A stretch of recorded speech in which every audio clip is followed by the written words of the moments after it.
can keep your head when all about you are losing theirs and blaming it on you, if you can trust yourself when all men doubt you, but make allowance for their doubting too, if you can wait and not be tired by waiting, or being lied about, don't deal in lies, or being hated, don't give way to hating. If you can dream and not make dreams your master, if you can think and not make thoughts your aim, if you can meet with triumph and disaster and treat those two imposters just the same, if you can bear to hear the truth you've spoken, twisted by knaves to make a trap for fools, or watch the things you gave your life to broken and stoop and build them up with worn-out tools. If you can make one heap of all your winnings and risk it on one turn of itch and toss, and lose and start again at your beginnings, and never breathe a word about your loss. If you can force your heart and nerve and sinew to serve your turn long after they're gone, and so hold on when there's nothing in you except the will which says to them, hold on. If you can walk with crowds and keep your virtue, or walk with kings and not lose the common touch, if neither foes nor loving friends can hurt you, if all men count on you, but none too much, if you can fill the unforgiven minute with 60 seconds worth of distance run, yours is the earth, and everything in it, and, which is more, you'll be a man, my son.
Bitcoin, pero acá estamos en zona sur, papi. Acá queremos pesos. ¡Peso! Nosotros pagamos dólares porque jugamos con Roobet. ¡Juga! ¡Juga!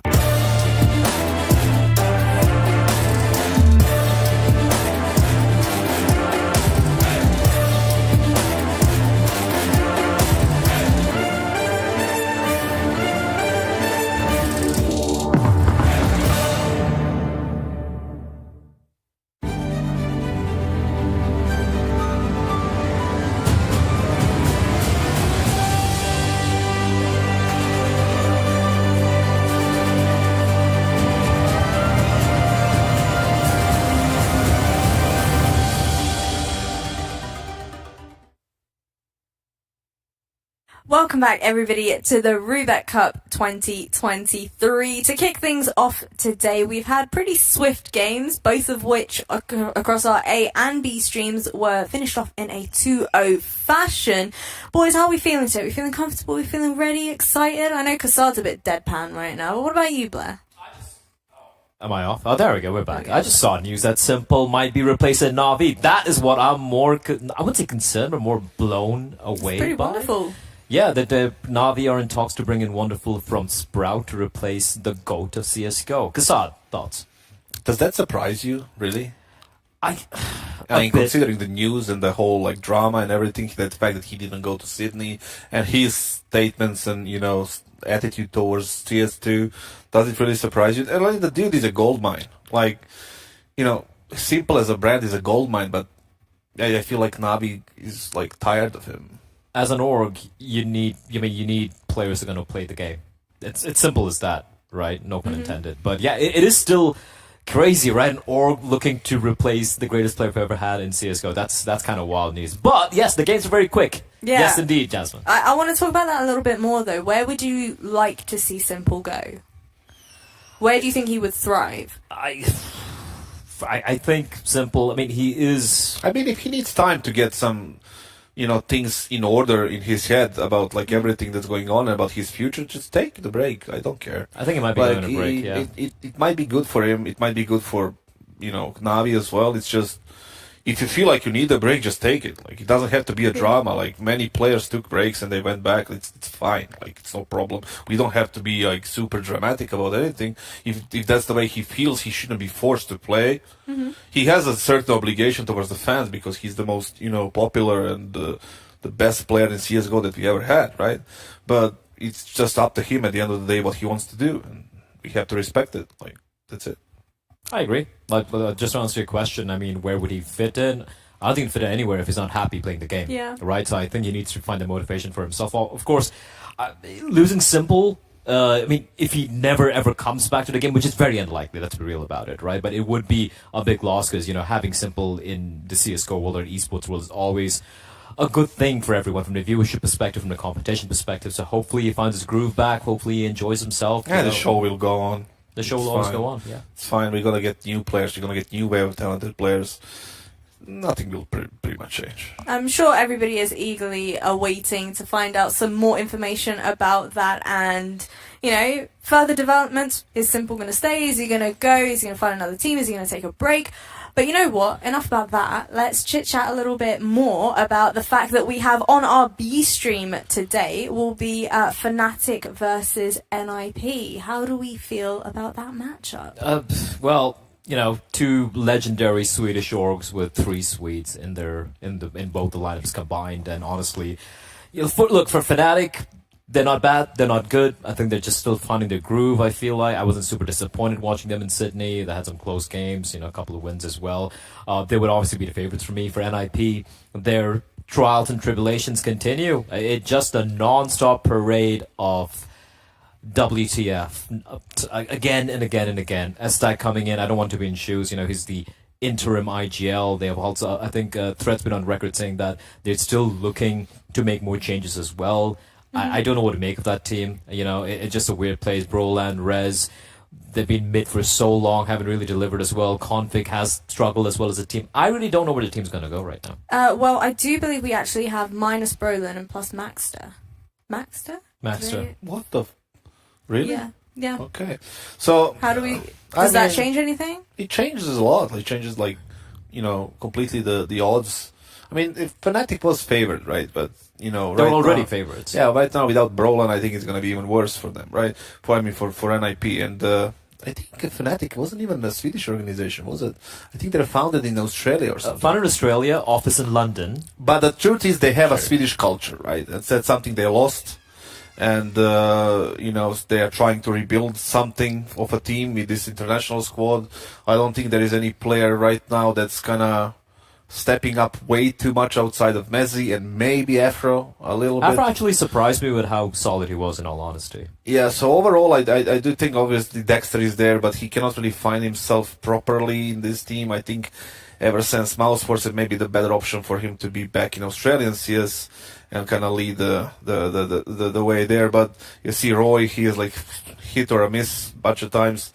Crims is still a rock, and Crims is, obviously a veteran right here, and you can't really expect from him to get some crazy numbers or anything like, spectacular like he did in the previous years of his career right now. So he's going to be playing that semi-supportive role in a way, which is completely fine. But overall, team as a team, I feel like it's like an upgraded version of OG. All right. Like nowhere to be placed. I will say this though, like considering the all the roster changes we're seeing right now with a lot of top tier teams and how it's very topsy turvy right now in the world of Counter-Strike, along with CS2 coming in right now, this is a good opportunity for this team because they haven't really had like crazy struggles, so to speak. So if they're able to kind of build themselves up a little bit more, get a few more reps going for CS2, they could be a potential threat, not to like win any big tier 1 events, right, but at least have a few decent runs. So I want to give them a few more months to see where it kind of pans out. All right. Well, who did both of you have down as your predictions? And are you wanting... Fnatic. All right. 100%. All right. Let's go ahead and take a look at our veto and see how everything pans out for them on this front. Any insight you can give me? I mean, it's very difficult to predict anything when it comes to NIP, especially because now they have this turbulence going on. Yeah. God knows what's going to happen. Their Fnatic went for their signature pick, which is Inferno. They love to play. They love to play it in CSGO. Pretty good on it. Ancient, yeah, pretty decent team on a map like Inferno. Pick for NIP was Ancient, something that I couldn't really predict, to be honest. I expected something towards maybe...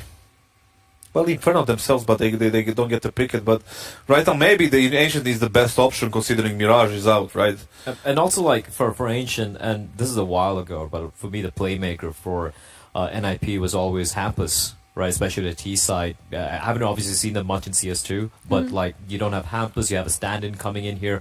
So, in all honesty, it doesn't matter what map, which direction, which map we're going to go in map number 2 or 3 or whatever. I think it's going to be Fnatic all the way here. Now, how about that map number 1? Because obviously we spoke about it previously, earlier on in the day, the changes that have been made to Inferno, Yes. the removal of the railing. How much of an impact do you think that's? I think it's going to make life a little bit harder for the pit player, right? Because when it comes to the apps pop, the waterfall pop out into the pit position, having the balcony, the T's have to obviously, at a high level of CS, everyone knows how to navigate and jump around over the railing. But without a railing, now people just you won't get stuck. Even amongst all the chaos, you're just going to waterfall out into the pit. So I feel it's going to be a little bit of a change there, but I don't think it's really going to affect the map that much. I feel like the people get stuck at the door, not so much at the railing. Sometimes the railing as well. I mean, most of the players, when they do get stuck, Door they get stuck! Door stuck! Especially when you get the smoke there or some sort of flash, it's just a mess. But right now, without the railing, it's going to be a little bit easier, even for the the CT as well, because you can drop down if you're holding balcony, get the first guy, you can just swing back and then drop. There is a little bit for both sides, but overall, I don't think it's a massive change whatsoever. I think the one small little change would be for the CTs. You have the option when you have the railing to either stand on the railing or on the floor. And with the railing gone right now for the T's coming out, if you're going to clear that particular angle, you don't have to go up and down. So I think that makes it a little bit more trickier for the CTs. Well, that's our Fnatic versus NIP matchup, and that will be taking place on the B stream. So if you want to check that out, feel free to do so. But over here on the A stream, we've got the real spice. We've got Big versus Apeks. How do we feel about this one? Big have been looking pretty solid. The last time I saw them, they were playing the DreamHack, sorry. They were playing the Blast Showdown online, where they took down ENCE with a caveat. It's online, but individually they seem to be kind of finding their form. They've been playing a lot of CS2 as well, again online, but they've been getting pretty solid results overall. The individuals seem to be clicking as well, and so considering this event's also online, it's good for them. My question here for Big is, this entire leadership situation, right, where it was Tapson who said, he's trying to relinquish his IGLing roles and is slowly transitioning it away from him. I don't know how far they are with that, or is it still Tapson? I think it's Process was going to be calling. That's what I remember in an interview. That was a while ago, so I'm not very sure about the IGLing situation right now in Big. Well, it's a big transition, if you ask me. No pun intended, he has been like a massive, kind of the figure there in that team, the IGL, the captain, everything that's going on with that, right? And transitioning from that into like a fragging player, right? I think he still has it. He definitely still has it, but it's not going to be easy to let go of this control. Like if you see like somebody like making Process making a call, and that's something you don't really agree with, it's going to come out, it can affect the confidence of the new IGL. It can be a little bit tricky. The transition is not going to be the easiest one. But like you said, they're playing a lot of, CS2 online. They have decent results overall. Decent. They've actually just won the CCT North Europe Series yesterday as well. So that's decent. What do you want? It's good. Why, you want a gold medal for that? Yeah, gold stars. It's decent. It's CCT, whatever, right? It's decent. Pineapple Cup. And overall, maybe, let's see how they do here against Apeks, who is a decent team as well. We haven't seen, I mean, ironically, even though Apeks have played a few games, we did see them at Sydney, right? Where I think the opening game was against Navi, which they lost, and then they played Vertex, but it's Vertex, they won them convincingly. And against Game of Legion as well, they lost pretty convincingly. With Sense coming into this lineup, replacing Sticko, that was a big question mark for me, because when it comes to the fragging prowess, from what I've seen so far from this new player replacing Sticko, it hasn't been an improvement over Sticko. I think it's been just sideways, so to speak. But what Sticko brought was a lot of experience, a lot of cerebral power, I feel, to the team, and I don't think I've seen enough from Sense to... Well, Sense had a decent... Well, I guess... Again, decent. Okay. All right. You love this word. No, the thing is, he had a good performance in Sydney, right? He had good numbers. If you go look at his stats, it's more than decent, right? So overall, the change is a little bit surprising. Like you said, Sticko has a lot of things that he does that people don't see in his teams, rather than numbers. His numbers have dropped off. He said it publicly. He was like a little bit back and forth, and then he got benched, right? So... Overall, I didn't really agree with the swap, but I can understand it. They want to bring the new generation, the new, talent into the team. It didn't, really backfire yet. They didn't perform well, but let's give them a little bit more before we make our final judgment. The player I'm going to be watching out for Apeks is Sasanita. Right, like when he just came in for this team, he was putting in the numbers, so to speak. But then recently, he's kind of, I wouldn't say fallen off. They haven't played too many games either. But I want him to have way more impact, because he's a guy I'm looking for when it comes to that lineup. Because you look at everyone else in the team, Kasad, you're not looking at, like, there's not enough heavy hitters, so to speak. Yeah, I mean, Jakim is always there, but he's struggling, and then he plays well, and then he's struggling again. So he has problem with consistency. We are looking at these young kids, right? Sans, we are looking at Kakanito, we are looking at Kiksen, we are looking, into this like new generation of players that they brought in. From the original lineup, they only have Jakim and Nock right now, and all three players are, new in this team. So I saw that them. I mean, obviously with a reason, they were super disappointed after Sydney and unhappy with how they played. But it's on their own fault, right? They lost to Navi with Blade, and then they lost the game. That was a super shocker. easy. So they have things to work on, and this is the right environment to kind of test it out. Well, Big, obviously having had multiple reps under their belt, as you did mention as well. What way do you see this veto swinging? I'm not too sure, honestly. I feel like it can really go anyway. Big have been playing a lot of maps overall. I think the one map where they've been recently perma-banning is Mirage. I think that might go out of the way here. That's not good for Apeks, right? I mean, Apeks struggle on the map as well, right? So yeah, I'm just going to be heavily leading the way of Big here. I think they've been testing a lot of maps, even maps which are not very comfortable on, playing all these online events as well. Where to go pick for Big? No surprises there. That's something they usually lean towards very heavily. Apeks or Anubis, it's a map they do like to play, and no Inferno. I wanted to see a little bit of Inferno. Yeah. Just a little bit, but we do get to see Ancient, which is a decent map nowadays, and people seem to love it. But we have Vertigo, we have Anubis, new map. Again, something that, like Blaise said, we have Apeks liking to play more than other maps. So overall, I would say that both teams should be happy with the veto, and I think it's pretty expected from both teams. I think they know each other's picks, so it looks like a 3-mapper to me, even though Apeks wasn't really playing, on their level or on the level they expect to play. So it's still an online game. Both teams can play good or bad in this kind of environment. So it's just up to see what's going to happen. I don't want to just simplify it quite a bit, but yeah, you can look at the win rate right there, and these are very, very recent, by the way, just this month as well, right? And that is on Vertigo. They've looked phenomenal. They're actually looking very solid in this map, even in CSGO as well. I really feel it's going to come down to the overall fragging department, in all honesty, when it comes to this particular series. One thing I've noticed from Big, win rate. the thing with Big right now is everyone seems to be chipping in. Like you look at players like Crimbo, you look at players like Sin, for example, some of the younger ones coming in, right? Everyone seems to be delivering as a unit, so to speak. It's not one guy popping off. But I look at the side of Apeks, you're looking at, like Kasad pointed out, right? Sasanito's been struggling quite a bit. Sense has been doing okay, but it's not enough. And then you have Nock. Some would say decent.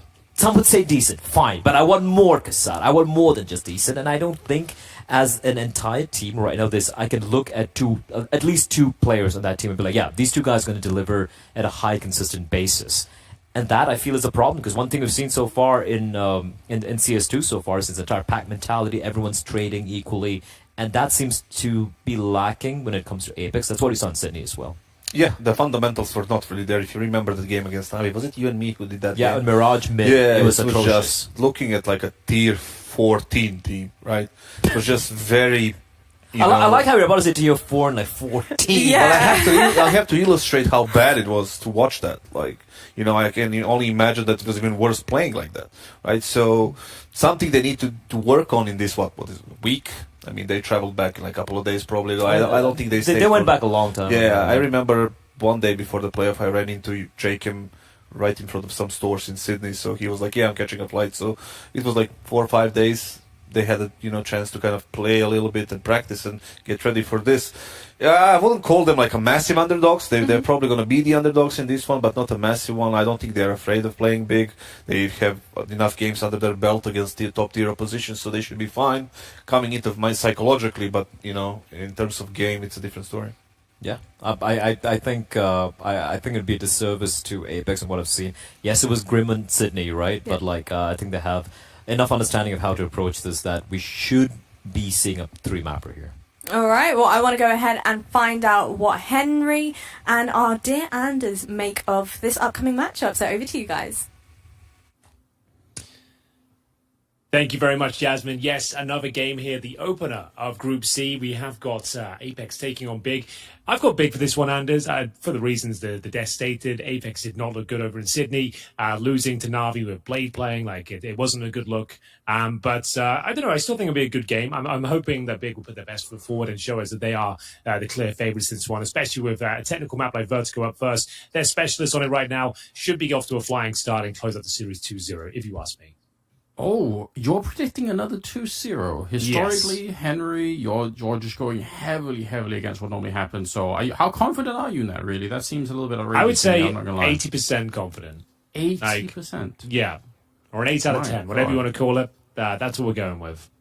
Okay. A little bit wild, a little bit unexpected.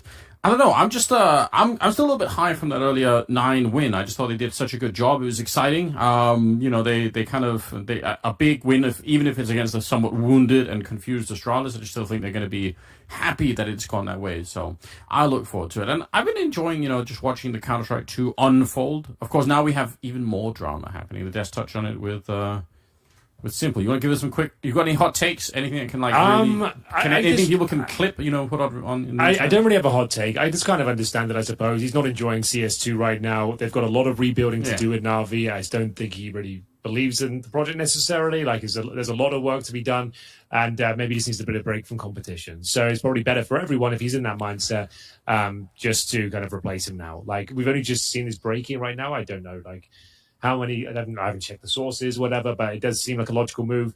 Wonderful is a very similar kind of AWP to him. He's very highly skilled, can be very aggressive, and can carry games single-handedly. He's a fantastic young talent. And I feel like he's playing for Sprout right now, right? Like, he's never going to be in a kind of massive talking point in the top stars, why you're playing for that sort of team. So, of course, for him, this is an amazing opportunity. But I just kind of get it. Like, obviously, Simple not being in Sydney, and then it's kind of there was speculation about the next event as well. I think the Blast event coming up, he's not going to be there either. So if he's not enjoying the game, he's not enjoying the team right now, it's probably just better for everyone, I suppose.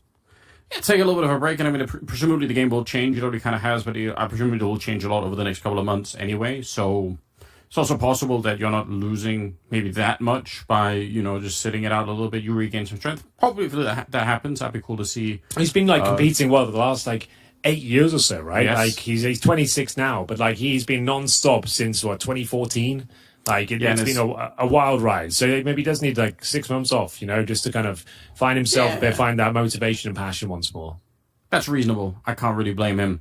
Well, I don't know. I mean, I don't know what to make of this. I think this could be a really even game. You said 2-0. I don't know. I kind of doubt it. I feel like this has all the makings in my minds of a game that's just going to be hard to predict and that could go any which way. So I feel like we could be up for a wild ride here. I'm not going to lie. Yeah, I hope so. I'm all for a good game of Counter-Strike. You know that, Anders. I like to get shouty and get excited. And in Santa, we are live. Better reminder, kick things off on Vertigo. This is the pick of Big. And I feel like in terms of their results recently and the kind of work ethic they have as a squad, I feel like for me, they're the heavy favourites at least. But I'll be starting on the T side here of Vertigo. Pistol, as we all know at this stage, is very important in CS2. We'll analyse the buy and see if we can work out any of the tendencies and approaches coming through. We have got the double smoke situation.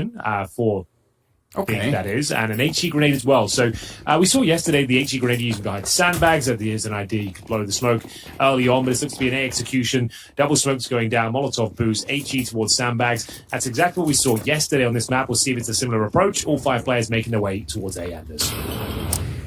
Ooh, I like that. The Molotov, just to clear it out. Again, it's a pistol round, so one guy with the USP in that corner. You never really know what's going to happen. It looks like they're going to try and put some real pressure behind this one. The smokes are set up, so they're going to go for it. No delay on this one. Straight in there with the Glocks. Process looking for the opening. Kakarito out on the side. Process running up behind him, and he'll execute him. That's the opening kill. Sin will get a couple in return, and things are looking good at the moment for the T side, but they still need a bomb plan or to find some of these players. Just Jacob left with the dualies in the corner. He's good for the one. He's trying to read out, and it will take forever. They hunt him down. Yeah, an agonizing finish there for Jacob, trying to reload those jewelies. They got 30 bullets, but when you have to change the magazines, understandably takes a little bit more time. That was interesting for Big, though. Wasn't the traditional 2 smokes left and right at the bomb site, Anders? They actually deployed them like deep in towards elevators, Molotov towards sandbags. It wasn't exactly the strategy I was expecting, but they certainly got the job done, managing to backstab towards short as well. The CTs had no idea that was coming through, and it will be the full eco for Apeks here, as we see them bringing true of about $2,000. So no real upgrades. Should be a bit of a walk in the park here as we see the initial utility deployed. It's going to be Molotov towards short and Xbox, and for now, just making their way up towards that A ramp. That's a good start on the side of Big.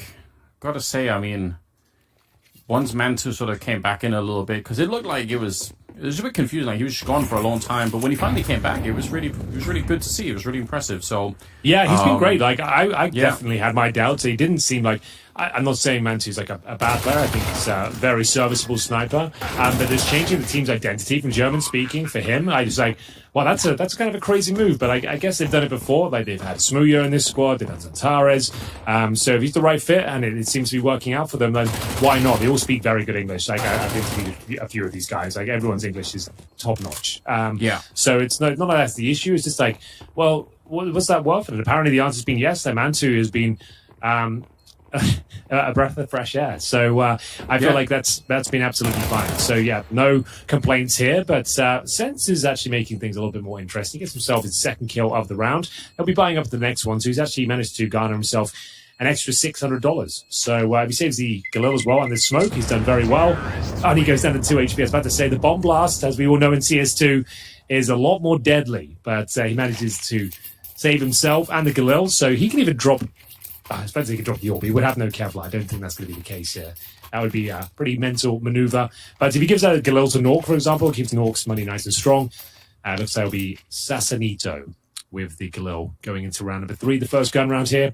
And they actually have some decent helmets. Bear in mind, ladies and gentlemen, you can win up to $1 million plus $50,000 in CS2 skins by answering 8 CS2 questions daily. Type in ! skins for more information.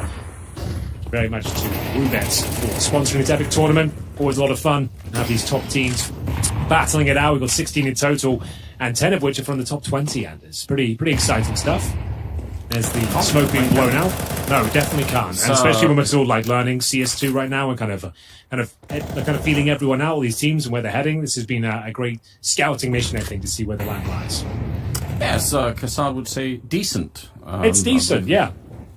It's a good word.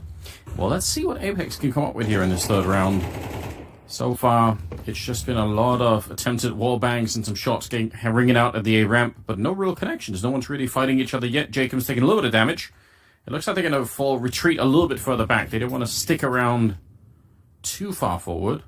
Hanging out in the back line here at the A bomb site.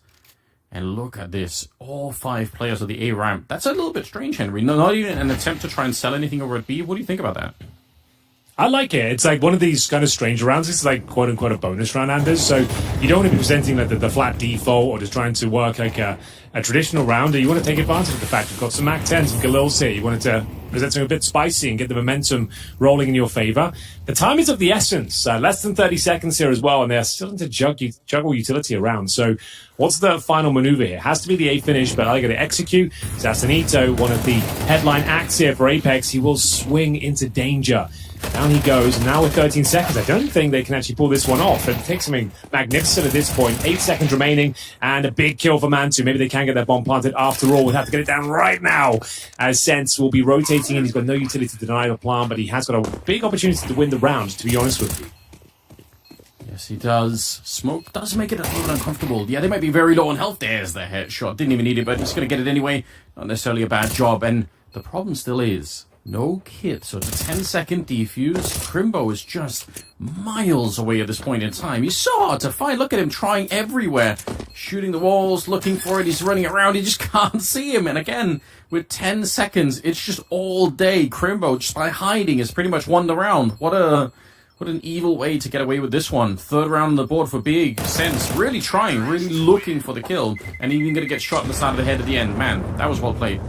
Yeah, you could see he was a little bit desperate there without the kits. Maybe should have tapped the bomb straight away, try and find out exactly where he is. But just wasted too much time checking short, checking the ramp, and it was Grimbo holding his nerve. And this was looking like a very good round, I have to say, for Apeks. They had everything covered.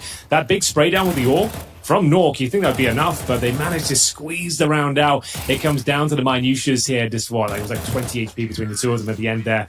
But Grimbo getting the job done, using his brain rather than brawn, and it will have to be another eco here for the likes of Apeks. They do have the save M4, or actually I think they purchased that, right? Everyone went down, so they actually purchased a Hero M4, so we'll see if that's going to be enough. It could be.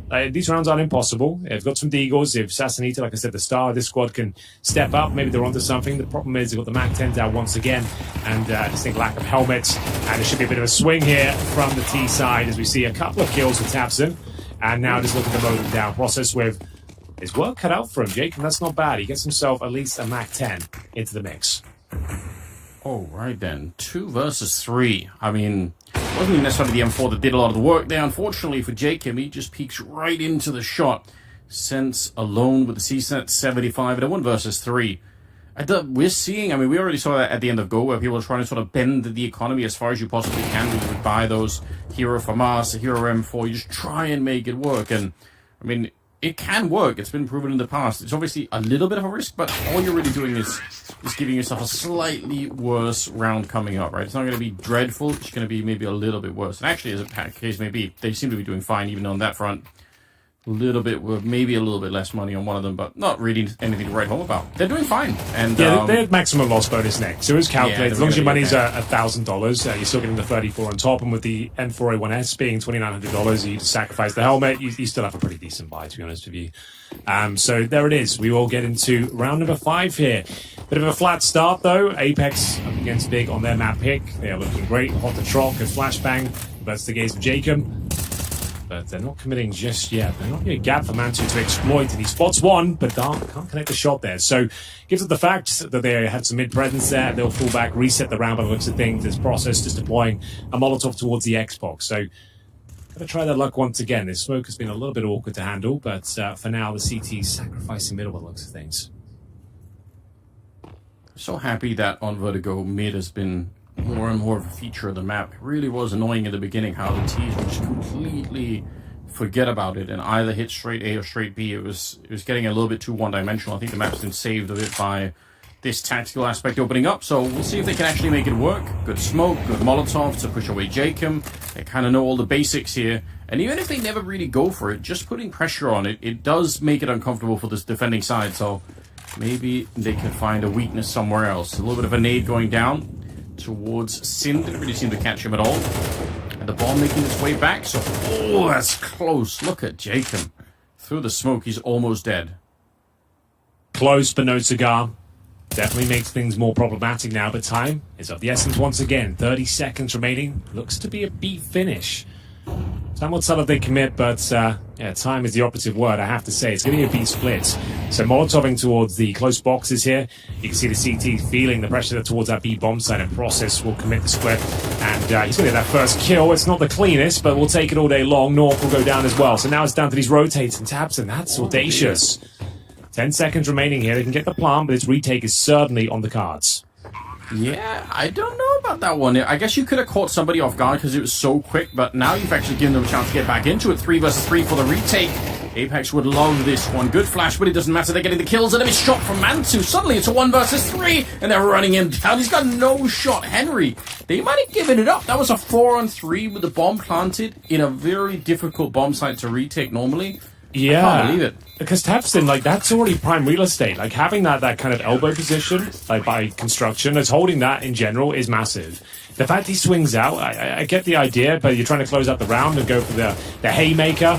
Things are already pretty tight here. I feel like you haven't got the bomb planted. That maneuver here, like, it just seemed unnecessary to me. But if he hits the shot, we'd be having a different conversation, I suppose. But still, it just seemed like the odds were stacked against it. Normally in this sort of duels, you want to play the advantages. You have no idea what's on the other side.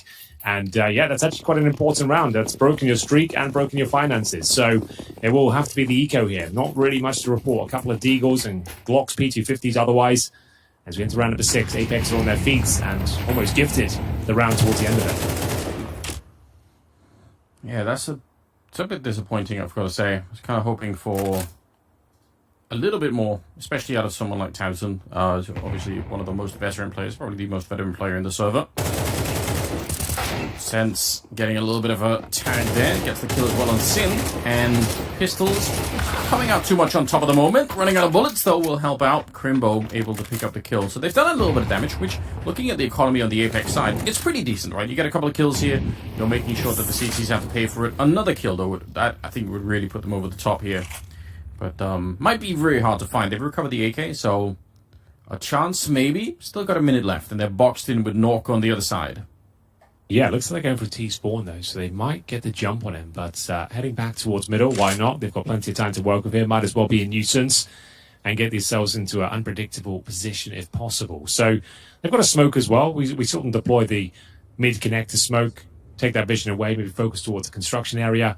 But like you said, just getting one more kill here would be idyllic, just to keep the money very tight on the CT side. So Sassanita a little bit overworked. You can see he's aware of the prospect of middle. And there's a nice kill. This round might be onto something, you know. Still got 25 seconds. There's the smoke we talked about. And they made their way in towards B. But Kicksan's got a lovely position here. I don't see a world where they're checking this. But they do get the frag. The trade comes through. There's a plan here. And we've got Nork with the AWP. The HP not really a factor at this point. And he's got a smoke picked up as well. So Crimbo deploys the smoke. And actually makes things very problematic now for Nork. He still doesn't really know that he's coming from this way, but it turns out the smoke was a genius move, because without it, he probably would have been shot at the side of the face right now. And now I think he's putting it together. He's sort of checking it out, saying he's not coming from any of these positions. And Nork, he's just missing him. That smoke is doing so much work. There's no kit on Nork either. Otherwise, he would have had a smoke himself and he could just go for it, but it's a long time to sit inside of it. And I think time might just almost be up here. Nork, yeah, he's stepping up and he's running out of time no matter what. He gets the kill, but he cannot win the round. Some painful losses early on here for Apeks. 2 rounds where they do not have the time, even if they would have found the kill here.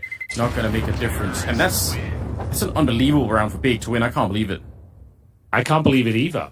That is absolutely huge. I think that was a 4-on-2 at one stage as well. We were saying, oh, maybe if they get one more kill, that would be amazing for them. And then going towards middle, slowing things down, going for the boost. They squeezed absolutely everything they possibly could out of the round. And it leads to a victory as well. As soon as they get their trade in towards B, and Nork's on the retake, like you said, with no kit, no utility. He's out of position, coming in for the flank. It's a huge round to answer back with. This is the moment. Crimbo being boosted up. An absolute masterpiece of a round here as he gets the bomb planted, and he doesn't take the bait. As soon as that first tap comes in, he takes the risk. He's like, well, if he is going to full diffuser, like, so be it. But I'm going to make some noise and bleed this round out. That's exactly what he does. And they pick up a big win there, if you'll pardon the pun, as... we do have, that's a lot of money injected right now. That was barely even a partial by Anders. That was pretty much eco of a couple of deagles. So that is huge. As we go 5-1 here on the T side of Vertigo, Apeks fortunately do have some money in reserve. Nork saved the AWP, so they'll be able to buy into this one. A couple of concessions were sent down to the MP9, but we'll see if Big can continue to streak now as we get into round 7. Here comes the flashbang that everyone's deploying at this point. This will be a fast round towards A. Norks to catch that flash in the face and not connect the first shot. Man, he had a chance though. It looked like, I'd love to see the replay. Must have been close by. Nice attempt here, and actually great execution from Kiksan. He's just coming into it. Didn't think he was going to get that second kill. I think there was just so much happening with grenades throwing down on top that they weren't even ready for it. Sin sneaking on in, and he's going to go down to Nork again. Looked like he had a chance as well. Nork dropping very low, but so far so good. The CT side is holding strong, and he's got the right idea. He actually almost had the spray through. 1 versus 5, and they just absolutely got blown up. They had the speed, they had the grenades, but somehow they weren't able to find any of the entries that they needed here on the T side. We'll see what Mansu can make of it, though. Every kill will be valuable going forward. They've definitely lost the round at this stage, but he's got a minute to work with. Will there be any mistakes? Will they actually give him an opportunity to do something with this? Throws the ramp smoke. Aware of the potential flank they'll be coming through, but looks like he's going to be caught out momentarily. Yeah, you're right, though. This is important. You know, even another couple of kills, even just one more kill, definitely would have cut deep into the funds on the CT side. So just, yeah, keep it cool, take it easy. It's so close. Good replay.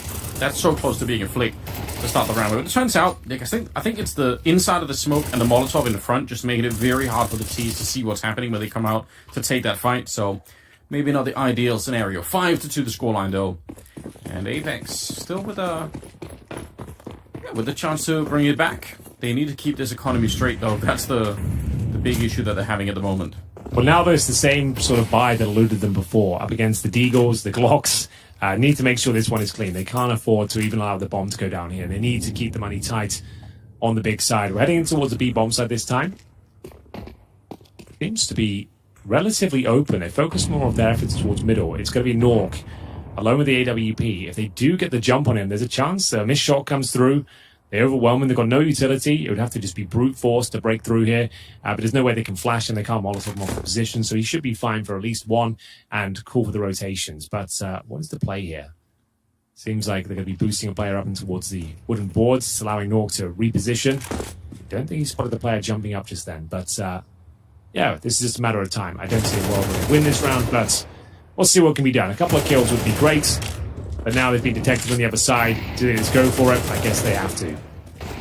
Yeah, I was going to say, obviously from our point of view, it would have been cool to see them just pull the trigger and run, but they don't know what we know, that there wasn't that much defense. Now there is, and there are grenades being brought in to slow them down, and they're falling back. I don't even know if this is necessarily a better choice. It's going to be heard, obviously, one of the features of the map. You can see the CTs are right on top, so they're going to hear the whole way through. A good grenade to slow them down. I think that the window really was at the start of the round. Jacob, very greedy, hunting them back here. And he's going to get at least one kill. Pistols out. He gets hunted. That's what you get for being that greedy. But you know what? Overall, it's a fine round for Apeks. 3-5, and they just increased their funds. Now they're actually in a pretty safe territory. Yeah, absolutely. 3 rounds, considering they were, down 5-1. This is a bit of a resurgence now. There's 4 more rounds left to play, and their finances looking pretty good. As we see the likes of Sense and Kicksan having some very impressive rounds. 10 kills for the latter, and we do have another pretty much full buy for Big. There is going to be a couple of concessions with the Galil in the hands of Tabson and Process as well. I'll head back towards A, but they've kind of been pushed back a few times here. We've got Jacob boosted up in towards middle. Could be a key fight coming forward, but for now we'll focus our efforts here towards the A ramp. Hearing a lot of movement back. He probably wishes that he had more of a nade to punish whoever is back there. Always some good Molotov and HE combos you can throw to try and get rid of those players. Grimbo having a bit of a duel with Jacob, but they both decide to back on out. Nobody really wants to be fighting it. Still over a minute left. It's Kicksan back again. 11 kills to his name, and looking for the 12th. You'll find it on Mantu. He's very aggressive. Comes back even for a third. He's just doubling and tripling down on this aggression, and there's no way the process is going to be realizing. You just don't expect it. Sin somehow gets the kill, but still, Kicksan's really doing a lot for Apeks at the moment. Yeah, for sure. I like that. It's very assertive play. Even with the advantages, he seems to be getting himself in advantageous positions. And for now, it's a 3 versus 2. Still possible for them to give this one up after fantastic efforts here towards the A ramp. Lots of damage inflicted towards Process. He might be given the AWP out of the hands of Crimbo here, but he's looking for that first pick before he hands it over. Nork in toward those boosted boxes. He's currently patrolling the short area. Barrel spotted and kill taken. He actually gives up that information, that key piece, the all barrel, allows Crimbo to essentially pre-fire him when he does peek. And now we're into a 2 versus 2. This round is falling apart. Apeks need to be very careful. Sometimes having a long rifle, Henry, could be a disadvantage, you know. Yes, it's true. Just 1 versus 2 now with 10 seconds left. Attempted flick from Crimbo. You know, I appreciate it. Maybe he could have gone for like another route where he tries to sort of save the AWP, but he really wanted to be the hero. Didn't work out. That's going to be 4 out of the last 5 rounds going in favor of Apeks, continuing their streak here. Good recovery. Nice resurgence there from Big, but unable to get the bomb planted. Puts him into another eco position. And Kicksan seems to be the final boss of the A-bomb site. Every time when you think you've broken through, he pushes the smoke, and this makes things an absolute nightmare. Nice finish from Jacob as well. Cool, calm, and calculated. And another eco. They've had lots of these, even though they've had a pretty successful T-side campaign. Like, they're starting to slip off now. It's going to have to be Desert Eagles, no Kevlar once again. Yeah, for the 3rd time now, they're back on these pistols. So I mean, it could be that at the end of the, when we look back, we're going to say, man, it's a good job that Big managed to get all those rounds at the beginning, because now that Apeks actually have the weapons, they seem to be locking it down. So might be a bit of fortunate turn of events here for the T side. Jacob, good return on the tabs. Needed land a bullet on North, not to kill him, but at least it was something. 4 versus 5, and it looks like it's going to be just another cleanup here. So Apeks looking to tie up the game, which should be fine. They should be pretty happy with what they're seeing. Just to know, there was a little bit more drama on the B stream as well. NIP not playing with Broline, they're playing with Maxter. I don't know why. I just heard that's a thing. And you just kind of just want to keep the drama machine churning, you know, Anders. Just I love it. All the speculation. And it seems like every day we're treated to some nuggets of information. Obviously, it was simple. Now, okay, I should shut up for a second. I didn't think they'd actually be making anything this round. It's actually looking very good for another eco victory as Bigger in a 3 versus 2. The CT's in a good position, though. Mansu spots one, and now that's actually a huge frag to find, and it looks like everything's under control as Kixan, he'll close things out there. That got a little bit wild for a second. It's so crazy how every time he shows up, he's just leveling the entire enemy team. 14-7 on him. He's absolutely playing well. This peak is from the side of Mantu. It looked like it was instantaneous. It was just so quick. But either way, that's the game tied up. They didn't let go. They've already lost a couple of unfortunate rounds. Apeks. This one not going to be one of them. Going to take a tactical timeout to take a deep breath. Yeah. They're on a great streak right now. They might as well just bring the coach in, discuss what they're up against here. The money's stabilizing. You know, Big is going to be trying to find their solution. Is it going to be back to the A round? Maybe a B execution? Maybe go for that B split we saw before. And so maybe the CTs want to change the pace a little bit themselves and send Mansu in for, Nork in for an aggressive pick. And there's some options here available. But I don't mind the timeout at all. It's your first one. You've recovered this game. You're 5-1 down, Anders. You've tied things right up. So in terms of the momentum, the wind is firmly in the sails of Apeks right now. They'll be flying high from a moral standpoint as we get into round number 11 here. A couple more rounds to go. And there'll be plenty of money for Apeks if they do give this one up. So they're in a very strong spot as we see the initial smoke from Sin just to allow them to lurk into all that B site and extinguish any potential Molotovs. And aggressive, of course, it's Jacob getting himself out of short and ready to duel as Nork does go down early. So maybe he was going for that aggressive peek. That was towards B through the smoke, Anders. And it was through a wall. I don't even know how did they... I would love to see how they wall banged him. That's a little bit interesting. Either way, good job. That's the kind of opening that they have been looking for.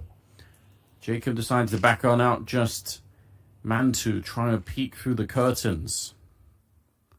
Which is definitely become, or has been for a long time, quite popular. Not going to be able to see anyone there. The CTs have really decided to back on out. And they are leaving Sense over at the B-bomb site on his own. But the rest of the squad, all at least in the area of the A-bomb site, going to be able to come and help out. They have a couple of grenades left, especially Sassanito and Kixan there with an HE and a Molotov. So they could slow them down. They have a smoke as well, maybe to even buy some more time. Still plenty of it left on this particular map. 45 seconds. That's a day and a half on Vertigo. Oh, here we go. Nice deep smoke from the T side, and Kixan trying to beat it. They finally bring him down. Surely that means they can win the round as well. Yeah, they go for these deepest smokes instead of traditional left and right ones. And Grimbo, fantastic in these sort of rounds. Great lurk potential. Like, even in a 1 versus 4, if Crimbo's alive, he can cause some serious damage. The round's already completed. He will be dropped by Sassanito. We get a bit of intel that they will at least be safe, and they're not going for this as Big will at least take 50% of the rounds in the first half here. And on the T side of Vertigo, we don't have massive amounts of information as to whether it's T or CT sided. It's traditionally CT sided, but it's a new game. And we're all still learning together as the two players remaining for Apeks will just hold on to their rifles. Like I said, the money's pretty decent. Looks like Tabson's going down, almost certainly. And Sense will find him. So that's another $300 in the bag. You better drop an M4. And yeah, they should be fine. Nork can afford his own AWP, and they can drop a rifle if required. Not too bad. Big showing that it wasn't just at the start of the game that they're able to have an output, but they actually bring it back a little bit later on. And yeah, as soon as Kixan's out of the way, everything just gets to be a little bit easier. Round number 12 coming up last of the half. So let's see how this plays out. Plenty of money on both sides. So it's kind of 12th round that you want here, where no one's having to struggle for anything. Sassanito's having a tougher time getting into it, right? He's got 3 kills and 7 deaths, so he's been slowed down. Yeah, he's usually the headline act for this team as well. It's nice to see Kixan stepping up in such impressive manner. Jacob's had a decent game as well. And bear in mind, they were 5-1 down, so of course there's going to be some interesting scorelines. I guess Sense, the player we don't know tons about, I believe he's Norwegian. And look at that aggression, Anders. He's got a lot of confidence. Beautiful shot as well. I'm impressed with what he's putting down so far. And for now, they've got themselves a 5 versus 3 potentially. Oh my God, Mansu, you're in a lot of trouble here now, my friends. Spotted by Jacob. I think both players have accepted their fate, and Sense does go down eventually. Smoke being deployed. Mansu is a very interesting spot here, but comes out on top. It was an awkward fight for both players. But now 4 versus 3. Final round. There'll be no saving here. They've got a kit available, but only 1 smoke here for the retake. Man, if Sense would have kept this crosshair in that position, he might have just got the kill straight up and at least stayed alive for a little while longer. But yeah, he just looked away at the wrong time. Deep nade. Oh, it lands right on top. So tagging him up a little bit. They got a couple of more nades to slow them down. The flashbang and another HE behind on process. This should be a very tough retake indeed. Taps him with a spray, but he does get traded. Mansu gets a kill. And now it's all on Nork. 1 versus 2. They're both behind there. He doesn't know. Oh, jumping around and hunting him down. It's close, but not close enough. It'll be Sin to save them right at the end, and Big landing on 7 rounds. Yeah, pretty decent half, all things considered. I think both teams would be relatively happy with that, Anders, because Apeks, they lost a pistol. It was a whirlwind of trouble to kick things off. Couldn't find the finances, but they recovered. The fact they even get 5 on the CT side after being 5-1 down in MR12, it's absolutely fine. They can win the second half pistol. Even if they don't, there's a chance if they get the bomb down for the second round buy. So there's plenty of options for them here. We'll have a look at the buys that come through. We're seeing Julie's being dropped, going in the hands of Jacob with the sledgehammer of this operation. And 1 Molotov, 1 smoke, and a couple of flashbangs here. So a few options here, and most teams do head towards A on the pistol, but it seems like Apeks are opting for a B-side attack. So it's up to Crimbo, who's going to be jump spotting at the start, making sure it's not a rush, and helping himself to the steps. Making it a sound cue. That's by design. You want to try and bait them through if possible, and now going to fully commit. He's in a lot of trouble right now. Yes, he is. He's wishing for the headshot. There's 1. He gets a second. That's outstanding for Crimbo. More than you could have asked for. That's not easy. You're backpedaling. You're getting hunted down by the Glocks, and now the rest of the team is showing up. The CT side looking good for the defense, but Sense right on top of the smoke. He actually finds one. And Big, got to be careful they don't overexpose themselves. Nice little shot, and they catch Kicksan right at the end of the bomb. Has been retreated out of there. So probably still a very hard round to win here for Apeks. 2 versus 3. They're both tagged up a little bit, but they can do it. They can. And now the CTs are questioning themselves, was that a bait? The crossing of the bridge, the sound cues you mentioned earlier, it's a feature of the map. But they are going to be committing to this one. They don't have any utility further, and both players are wounded, to say the least.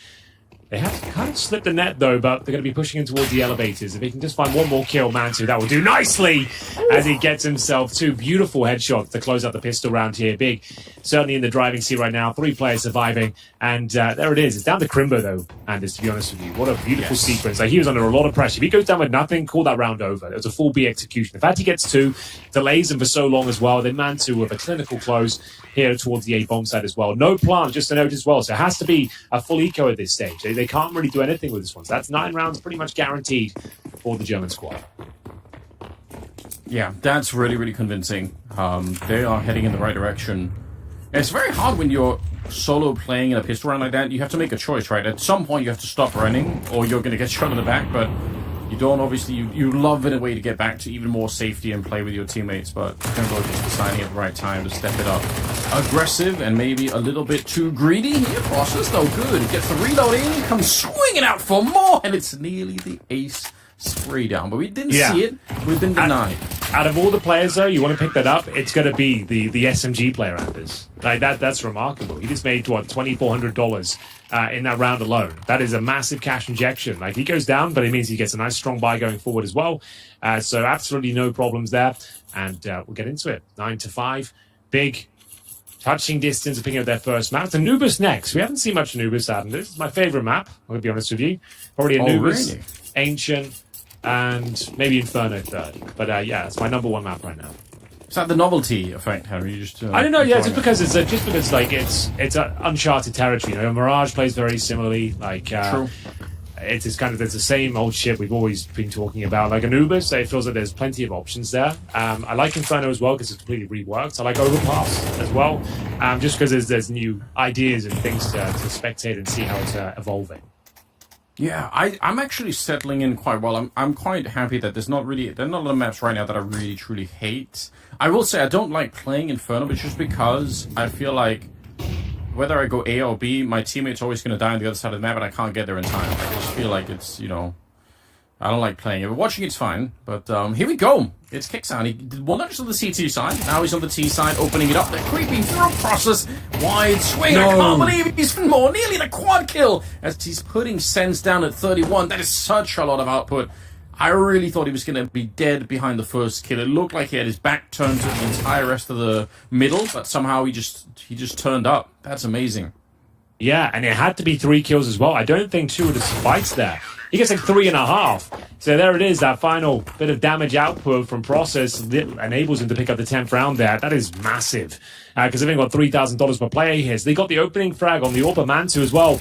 But they didn't check this position. And he's got the silence M4 as well. It's very difficult to calculate where he's coming from exactly. The com's going to be frantic. There's no time to even communicate what's going on at that stage. So the fact he gets 3.5 kills, call this map done. Because they're in half-by territory.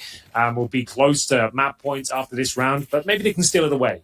It would take something miraculous at this point. They've got what, Mac 10s, Tech 9s, an execution. I've been impressed with Apeks, to be honest. Like, considering the deficit, the rounds they have been winning, it's the individuals have been shining bright. And the likes of Sense, Kickstand as well, maybe not the names you'd be thinking of first when it comes to this team.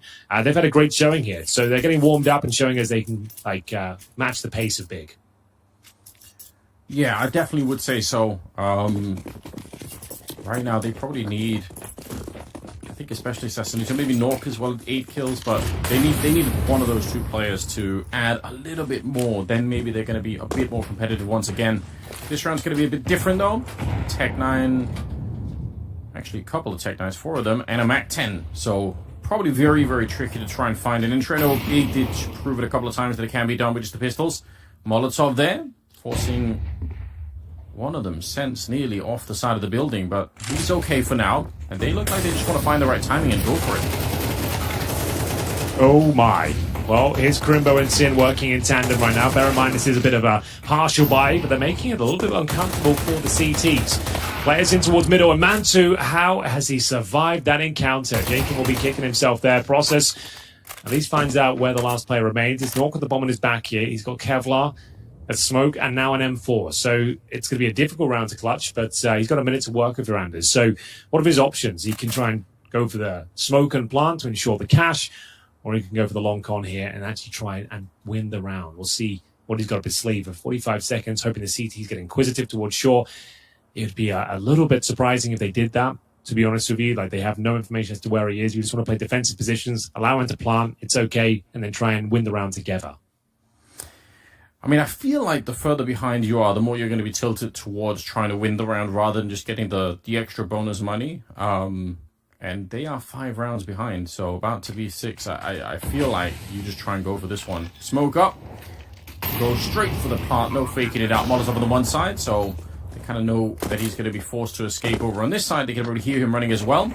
They do have 2 smokes and 2 kits and an HE, so they have so much to work with here. Look at it, smoke right on top. Yeah, he has to power through. He's got no choice, otherwise he's going to be on the other side, the wrong side of it. So I like this move from Nork. It's possible now. M4 gets the headshot and could have maybe transferred that straight onto Tamsin, but he's not going to be quite quick enough, and that's close. It's close to being a 1 versus 1, but not quite. Big will continue. They are 2 rounds away from picking up this map.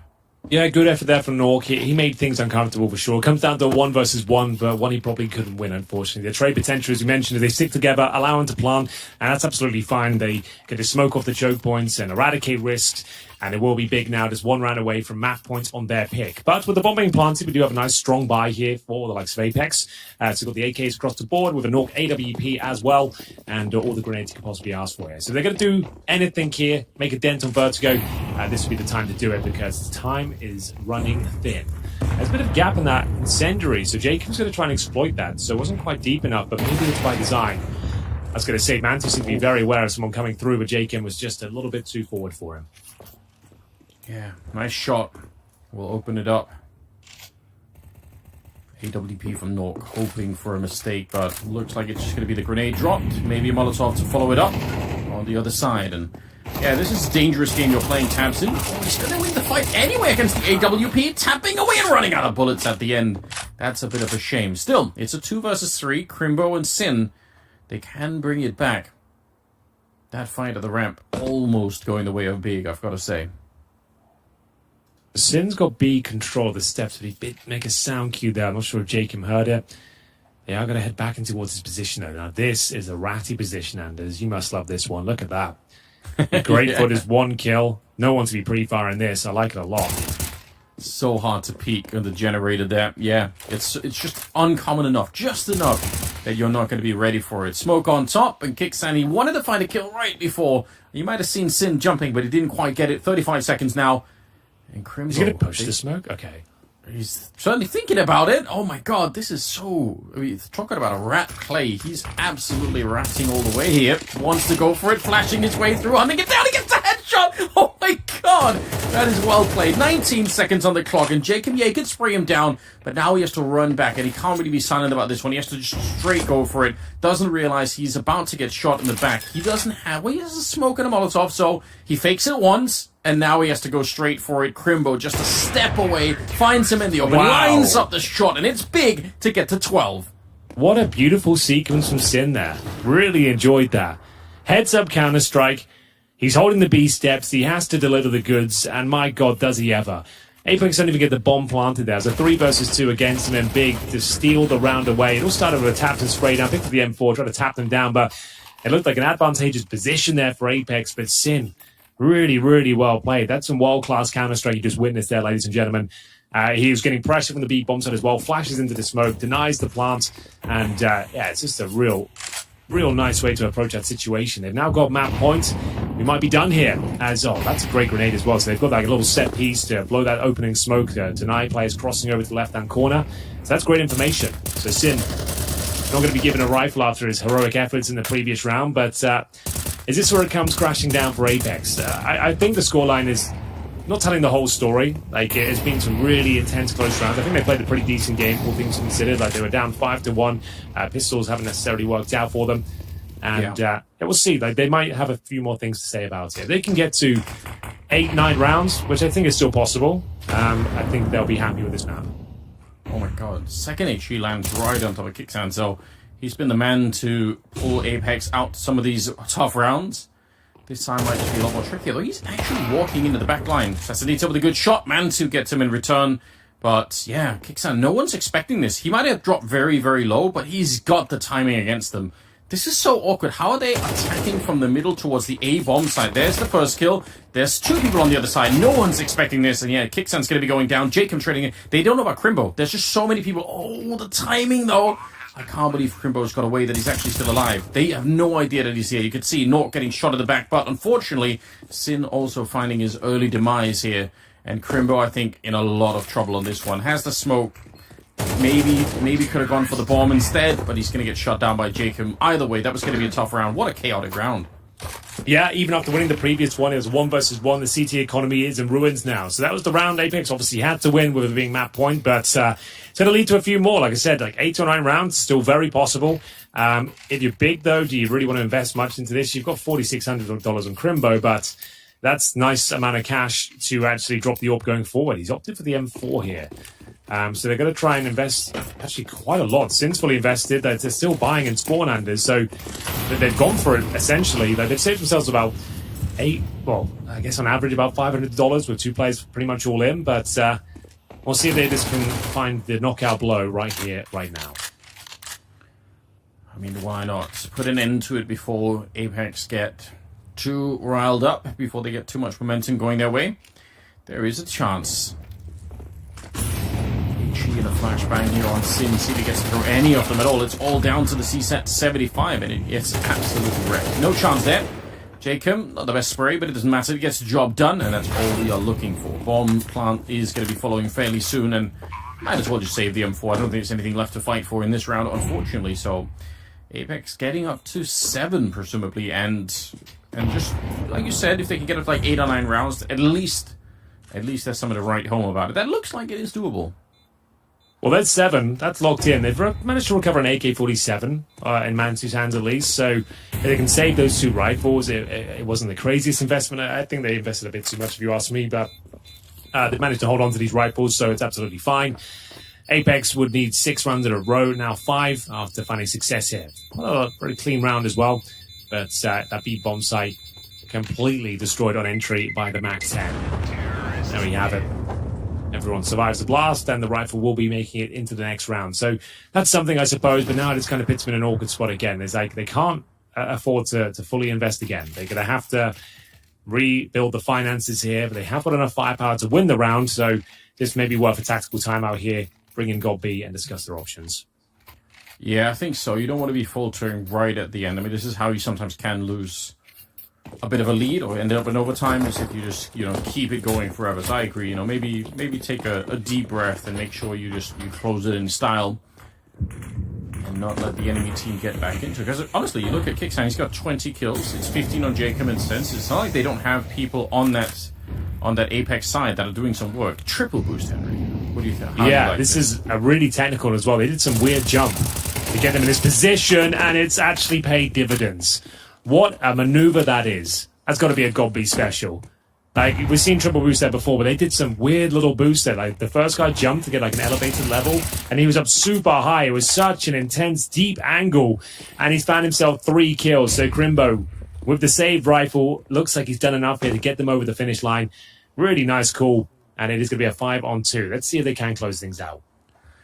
Surely, yes. Again, I expect leadership coming out here from the big camp. They're going to be able to slow this down. Why would you fight? Why would you go and search for anything here? You can just roll this out. 50 seconds on the clock here, and all of the pressure on Sense and Nork to try and find a way back into it. And with a rare, exotic triple boost to get the job done. That's unbelievable.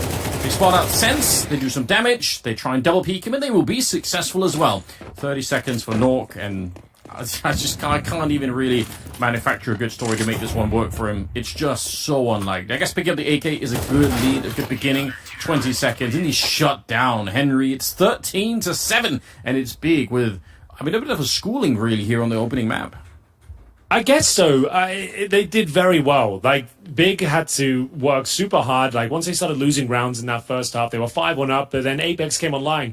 Kickstand especially put on a bit of a clinic at that A ramp, so I don't think it tells the full story, this convincing one-sided scoreline. But still, another enjoyable game. Like I said, like every time we watch CS2 right now, I'm out there just learning what's available, what kind of boosts and setups and crossfires are people using, and that 3-man boost kind of really punctuated the game for me. Like, they took their time, they worked out their options here. They go for the 3-man boost. It was so deep, such a tall angle to find that spray down up there. So amazing work from Crimbo. But the individuals are showing up for Apeks, Anders. That's an exciting prospect.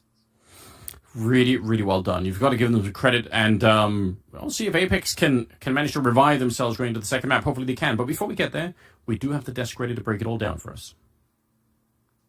Thank you very much for that, fellas. What a fantastic CT side coming out there from Big. Because I don't know, you're kind of over this a little bit. You're like, yeah, can we get on with the next matchup now? But what did you make of Apex's T side? Well, just in general, I think that the map was like as much as we expected. Big was pretty good on this map before. They still are playing well. This is why they picked it, and they started very, very good on their own T side. Early aggression on the ramp, as you can see on your screens, all like a fast pace, similar to what Henry says, high octane Counter-Strike, and fast pace. It seems to be the case in CS2 right now. So Big is following the meta currently, and it's going well. Something that you don't really expect from Big, knowing that they're like very methodical, structure-based team, But they adapted very well. The map is going well for them. On the other side, Apeks kind of continues their form from Sydney, even though the score line itself doesn't really represent like some of the rounds Apeks kind of had in their bag, but at least get a chance to win them. But Big was overall individually better, team-wise better. Like overall, I believe that the better team won. Yeah, I think this was a pretty solid game of Counter-Strike overall. Yes, Big won in pretty convincing fashion, but he saw some. We've seen a small little nuances in how some of the utility is being deployed. We saw it yesterday as well in a couple of the games, not just in Vertigo, in different maps. Like Henry was talking about triple boost as well. Like the small little changes, small little tweaks in how teams are approaching. Could be early utility, could be mid-round play, so to speak. You can see there is a bit of a difference coming in, apart from the obvious, right? The nade in the smoke and all of that stuff. But yeah, Big, they had a game plan. It's very solid CD side, very solid T side as well. They're able to, really screw with the rotations from the side of Apeks and cheeky angles as well. Nice play. And individuals, everyone from Big having a very solid showing. No one really standing out, so to speak. And for Apeks, despite it being a losing effort, I think everyone did a pretty solid job. Kixon, especially, was top fragging for them. Sasanita, that's a player I was looking at to, kind of step up as well. And unfortunately, he was nowhere to be found in this map. And if he was playing to the level that we know he can play, maybe this could potentially have been his closest scoreline. You can see that, losing both pistols here is really not forgiving. It's rough. In CS2 right now, if you lose any, end up losing another first gun round on top of that, it's really a difficult position to be in. And some of the fundamentals, again, the triple boost is something that everyone checks. It's not like Vertigo is here for like a month. This boost has been, here for a very long time, and you can see like the focus, the level is not really there for Apeks yet, and hoping that we get a little bit better, stuff from them. Anubis, which is their favorite map. Yeah, I mean it's a map that we've seen enough from Apeks for me to have faith that we still should be seeing a map number 3 coming up. And also, one more reason why I see we could potentially still see a map number 3 is the individuals, like I pointed out, right? Apart from Sasanito, and Nock, the little struggle for him there. Apart from that, everyone else where they seem to be warmed up, they seem to be ready to go, right? So heading into a map where they should be feeling much more comfortable on, I still feel Apeks have what it takes to drag us through number 3. Well, Sense in particular certainly gave us an incredible performance as well. I know you highlighted him at the start of that map. Do you think his performance is going to continue in the same fashion heading into Anubis now? You hope to see that, right? And again, Anubis, they should be. Like, Anubis is a map that, they know the roles well. That being said, though, right, Big, I feel like they've done a very good job in the past month or so, just like playing all the CS, and I feel like the map pool is actually really, really solid right now for Big. And apart from Mirage, which they're not playing right now, apart from that, even if you look at Anubis, I go back to the last time they not the last time they played it, the last time I saw them play was against ENCE. A team who are very comfortable on it. In CSGO, of course, there's a caveat, but they look very solid. They seem to have right fundamentals, and Ancient is the one map where, transitioning to CS2, apart from the mechanics of the game, the map hasn't really changed much, or if at all, right, apart from a couple of small things here and there. So I don't think it's going to be that necessarily easy for Apeks, but as Kasat said, it comes down to a small couple of things, like winning the goddamn pistol rounds, for example. Well, another thing I want to chit-chat with you guys about is Rostermania is happening. Yeah, it's like every time we come to a break, there's some crazy news out there, Jazz. Well, at least we get to talk about it live on broadcast. So if you've missed the news, Shiro has actually stepped down from Cloud9. Stepped down, chosen to step away from Cloud9, and is now available for transfer. What do you make of that? For only $9.99. No, the thing is, it's got to be way more than $9.99, but yeah. No. The thing is, like, it's very frustrating to see that a lineup with the most potential in the last few years, the Rostermania. After the Rostermania, they seem to be crumbling quite a bit, and I don't think they approached the problem they had from the very beginning. Ever since they removed Inters, the right problem wasn't really approached, and that's the coaching staff, that's the leadership, right? And I'm not talking about Nafani. I think the approach towards their game is completely wrong in the past year and a half, but they don't seem to be tackling that issue.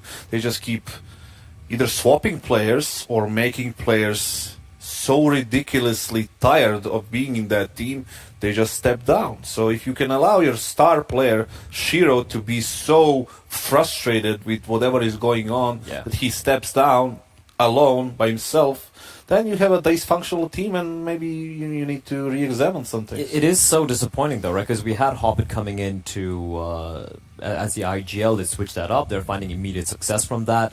And this was just barely a month ago. That's the curse of Cloud9, for dealing with Henry the way they did. Now they're paying the price. It took a while, though. It took a few years. Listen, but delayed curse. Yeah, the curse of Henry G.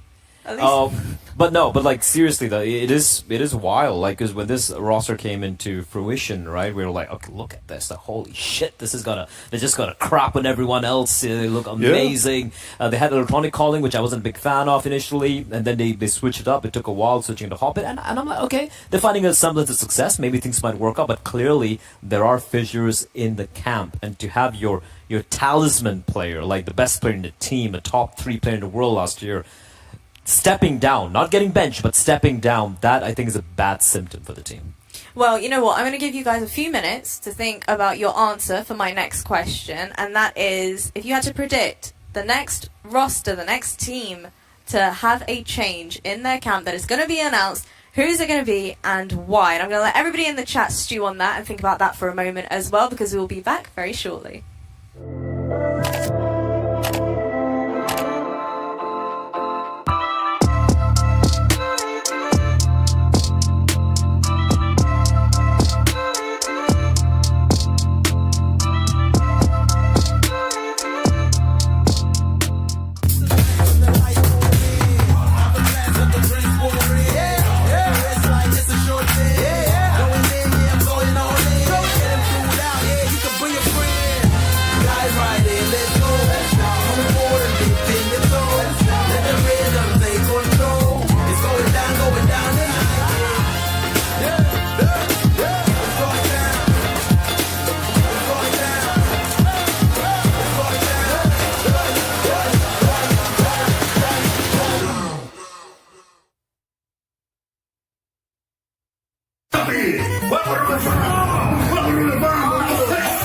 Mira quién está, Nudo, tu amigo. Bien, gordo. Te quedo dormir. Te saco una foto con él, pelotudo. Pues se juega con Roobet, la plataforma gratis de Roobet. Mi amor. Sí, mi amor, como todo lo que quiero.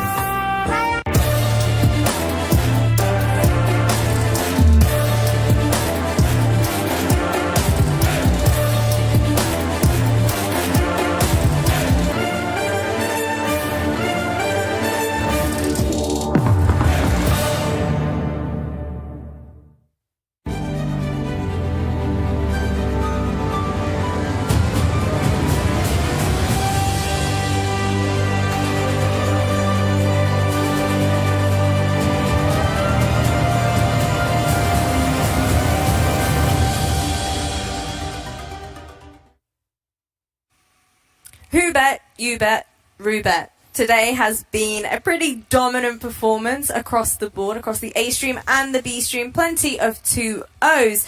But the real question is, we're going to have yet another one with Big versus Apeks. Yes. Yes. Another one. Done. You did say at the start, though, that you wouldn't be surprised if it went full. No, I wouldn't be surprised. No, it's just I'm joking. But definitely Anubis is the best map that Apeks can hope for to actually get us to map number 3. And you know, it can really happen here. it can easily happen. But Big is looking good. That's the thing. Big is looking decent. Big is looking really good. I think Big are looking excellent. They're looking I think they're polished. looking fat, Lovely balance. fantastic right now. I'm not saying that, but yeah, look at the results right there for Apeks. Right, they had a close game against Sangal very recently, but they've had actually close games throughout. But they have been getting the wins. Albeit, you look at some of the opposition they have aren't exactly well-known names, right? It's Aurora, right? I mean, they're not really well-known name either. Well, so. it's the best team out of this. I don't even know who the second Four. and fourth team are. The Prodigies and... Oh, wait, are you going the other way? I don't know. Well, it's the up. Left or right? It's the same thing. Whatever. Oh, yeah, actually, yeah. It's like Jesus Christ! Just get me out of here. It's alright, don't worry about it. How about on the big front? What do you make of their recent results over on Anubis? I mean, looking for they look surprisingly decent recently. So I don't know what the second one is. It looks like an Illuminati symbol, whatever that is. But the losses are rough. There's no such thing. Okay. Let's make Chosen up few. Chosen There we go. few, The word there from we our go. lovely producers. He said chosen fifth. Chosen few. What did he say? Chosen few. Okay. Jesus Christ! Chosen That's- few. These things I are mean, finishing that's off these how. rosters. That's Just what I get a think wax out about of it. your ears. That's what I think about it. Yeah, Now, but okay. Look, you look at the recent results. Obviously, it's going to be favoring Apeks quite a bit, Yeah. right? But at the same time, I think Big they have a solid game plan overall here. I think it's going to come. It's going to be a close map. I'll tell you that. It's not going to be like a 13-8, 13-7 as we've seen in a couple of games here today. I think this one's going to potentially even go to overtime. Veracity, more have OTs yet. all around. The Henry curse. We have yet to actually have an overtime here today. I want a poll, I want questions. Do you think this next one is going to go to overtime? I want to hear everybody's predictions. Let me know your thoughts and feelings about this one. Casada, are you convinced is this going to be the overtime game? He said it no, before me this time. Absolutely not. I mean, it doesn't make any sense that you're going to have a 13-10, and then the final map is going to be the overtime, obviously. The classic. Because that's the real curse. That is the real curse. Yeah, Henry Anders curse. Anders curse. I like that. Handers. Did you notice, by the way, that Henry's fourth candle ended up going out? I bet you anything he's like frantically checking to see if it's actually still gone out right now. Okay, probably. It's kind of crazy. Are we going to see like 8 candles coming out tomorrow? Like that would be great. He did candle? say he was going to be stepping up his background for the stream today, and all I've seen is just an addition of candles. It looks good. I mean, it looks good.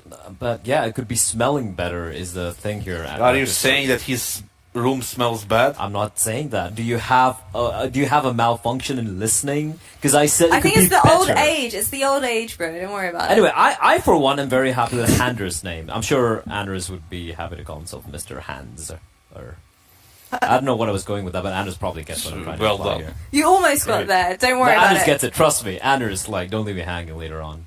He gets it. Well, I'm waiting to find out whether or not the boys are ready for us to throw on over to them. But whilst we do that, talk to me about how you've been enjoying your Roobet experience so far, being here in the studio with myself. Obviously, it's been awful having Kassad here, but... It's not my first time, but it's my worst time.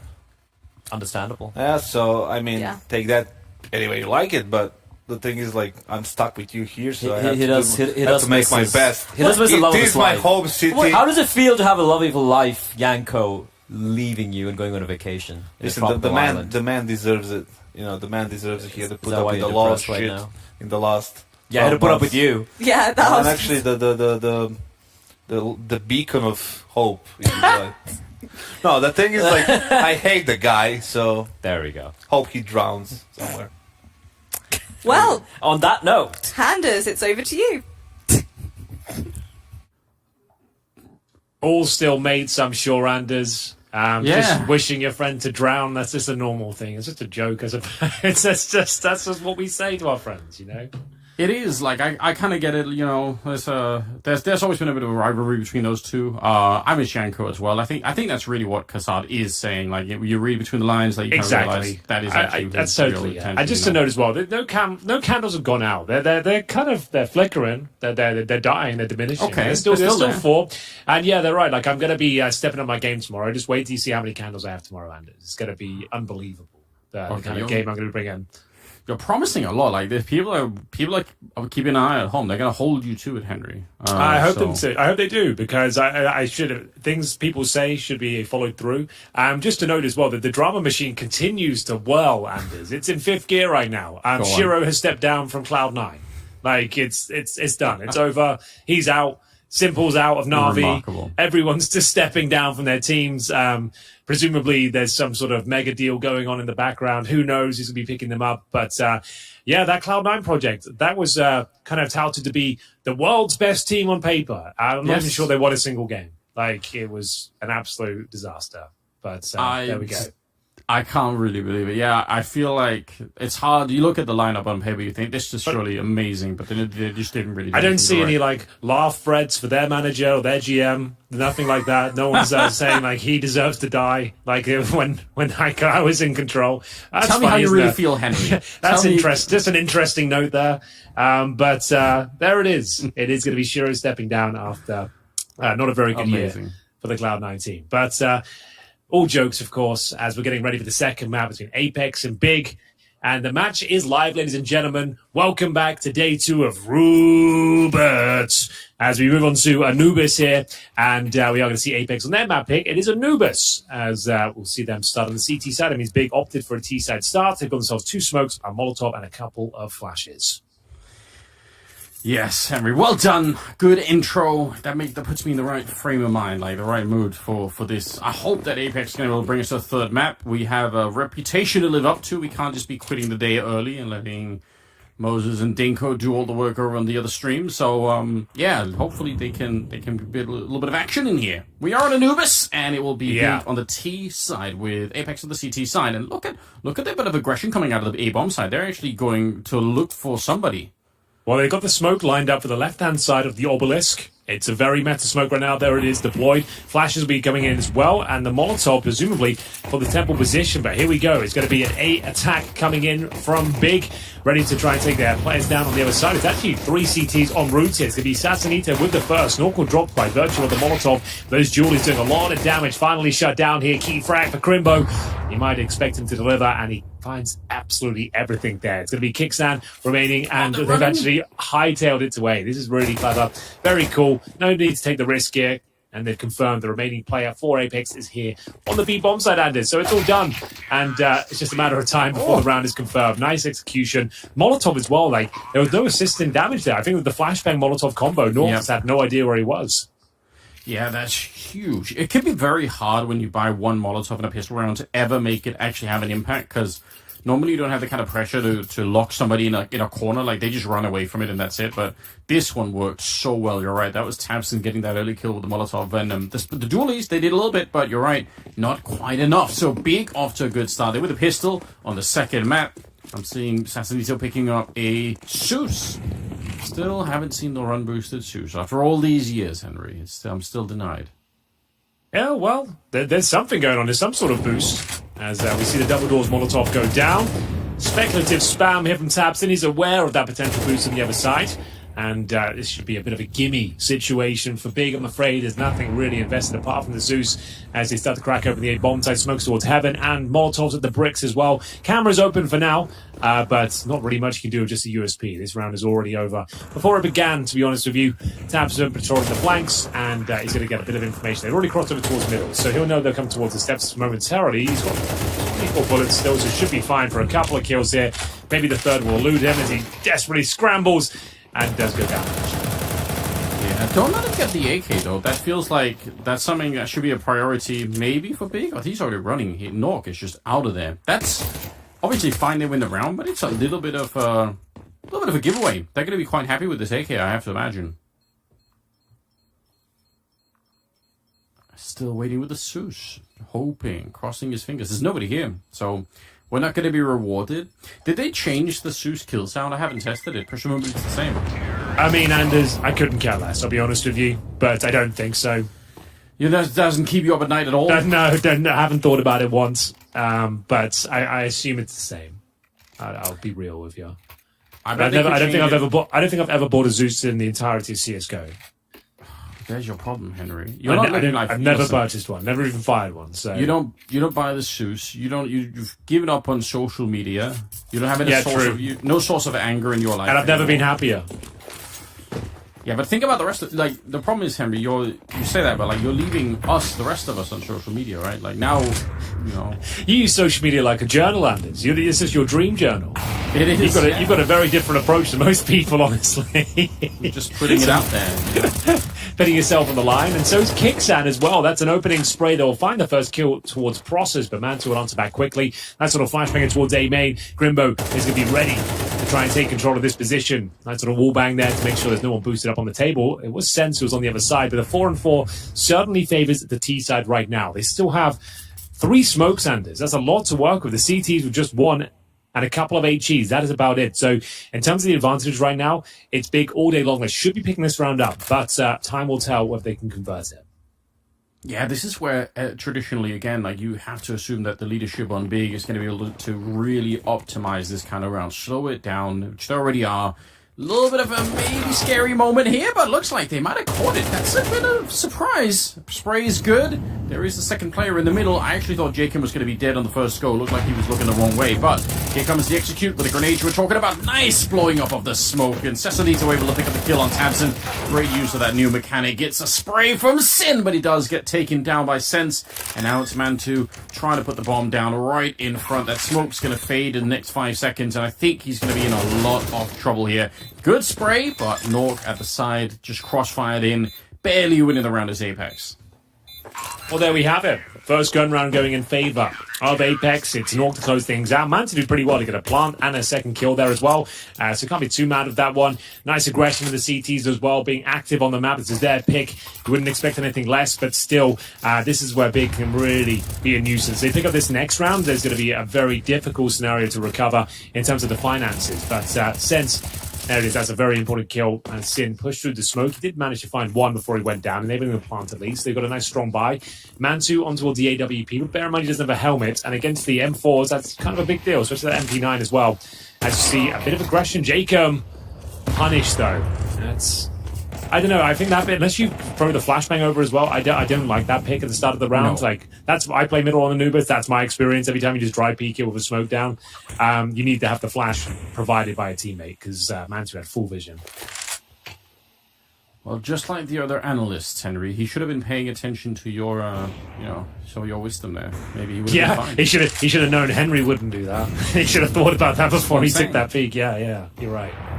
Yeah, what would Henry do? I ask myself that on a regular basis. Like, I wonder in these moments. Mantu is having a fiery start, isn't he? 6-1 with the AWP right now. Pretty good stuff. And again, just slowing it down big. This is the kind of style that I do associate with them quite a bit. A little bit of a prod, slow it down, talk things over, and go back to do it again. I feel like they are, when they're in their element like that, it's pretty good to watch. 45 seconds. Okay. Let's go. 5 and 4.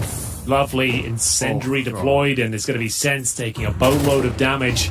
As we set up for a potential A split here as well. Oh, I tell a lie. They've actually got the bomb dropping down and going in towards B. There's not much presence here at all, Anders. If the smoke comes towards Temple, they are in trouble. Kickstand and Sassanito scrambling. And here comes the utility. So they'll get completely flashed, but they have managed to make their way through. They've broken through the initial utility, but so many flashes coming through here. It comes down to these next couple of frags. Sassanito good for a couple. Make it 3 potentially. Doesn't convert, but still has bought enough time. It's Sense. As he's swinging, he's trying to deny the plant here. It doesn't matter. Mantu is just continuing to have a barn burner of a T-side performance here. 3-1, completely locked in. Nor can't justify even sniffing the bomb set at this point. He's got to fall back and hold on to his AWP. I was living vicariously through Sense in that moment because I think he was hearing the bomb plant on the other side, and in his mind he was thinking like, I'm going to jump around the corner, I'm going to spray them down. And then he got picked out of the sky by Mantu, 7-1. It was a deeper plant as well, so I think he would have been rumbled either way. So even if he did have the chance to deny the plant, the orb was already there. It was a deeper plant, and doesn't work out. And that is pretty impactful round to pick up, as Big will have 3 players surviving. The loss bonus will be a pretty compromised spot as well, as they only get $1,900 into the round. So you've saved an orb, sure, but you need a tactical time out here, Anders. There's no two ways about it. Nork can drop a Famus. Do you even want to buy into this, though? Apparently, yes, they're straight into it. Like, Jacobs is straight up bought a Famus, but he has sold it. I think that's a correct call. I don't think they should buy into this round. Like, it's early days there. I don't think they'll recover the CT economy because, Nork, he's a very serviceable AWP player, but he's not having the sort of game right now that would justify, like, he's going to carry us through this. We should force buy. If you're going to do anything with it, a few P250s, set up Nork up for a boost maybe behind the smoke in middle or towards the B main sort of position, and see if you can get a couple of picks. Then you can work with it. I don't think having Deagles otherwise would really be a difference maker in this scenario. So let's see if they stick with the eco. I think that's the best port of call. Well, interestingly, Swedes in the chat are calling Nork a tomte, which I think Google translates to Santa Claus. I don't know how that's an insult. But it's Santa Claus. I'm pointing out that there's some internal rivalry happening. Like there's some Swedish insurrection happening. They're rebelling against North for some reason. Not happy with his performance. Apparently, he's gonna get another chance right now, Henry, to try and see if he can deliver some presents here. It's gonna be Tavson going down, but he does get traded right away. Prosser's aggressive as ever inside of the smoke. Sense walking out, and just as the flash comes through, he snipes it away, misses the next one, but Prosser's he is. Oh no! Come on, hit one Sense. No! One more, Henry. No, it can't happen. He's got the quad kill already. He's looking for the ace, and it's Jacob on the other side. A little bit of an aid out there. It's going to do a lot of damage, but don't walk into the AK. You don't want to do it. He's got the pistol out instead. He wants to see if he can hunt it down. Prosser's looking for that last bullet. Minute on the clock here, and Jacob frozen in time on the other side. Deagles. Oh, there's the swing. The ace is in. What a round from Prosser. Oh, dude, don't show the replay of Sense. Let's not do him dirty. Let's forget it happened. I don't even want to talk about it. I don't even want to get into that whole debacle.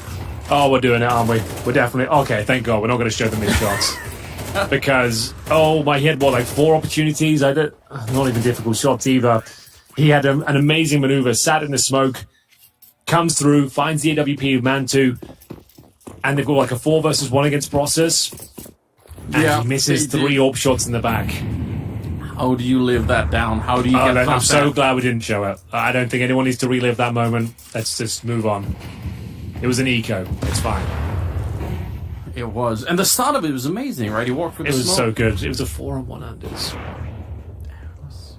You're still talking about it, Henry. Sorry, you're right.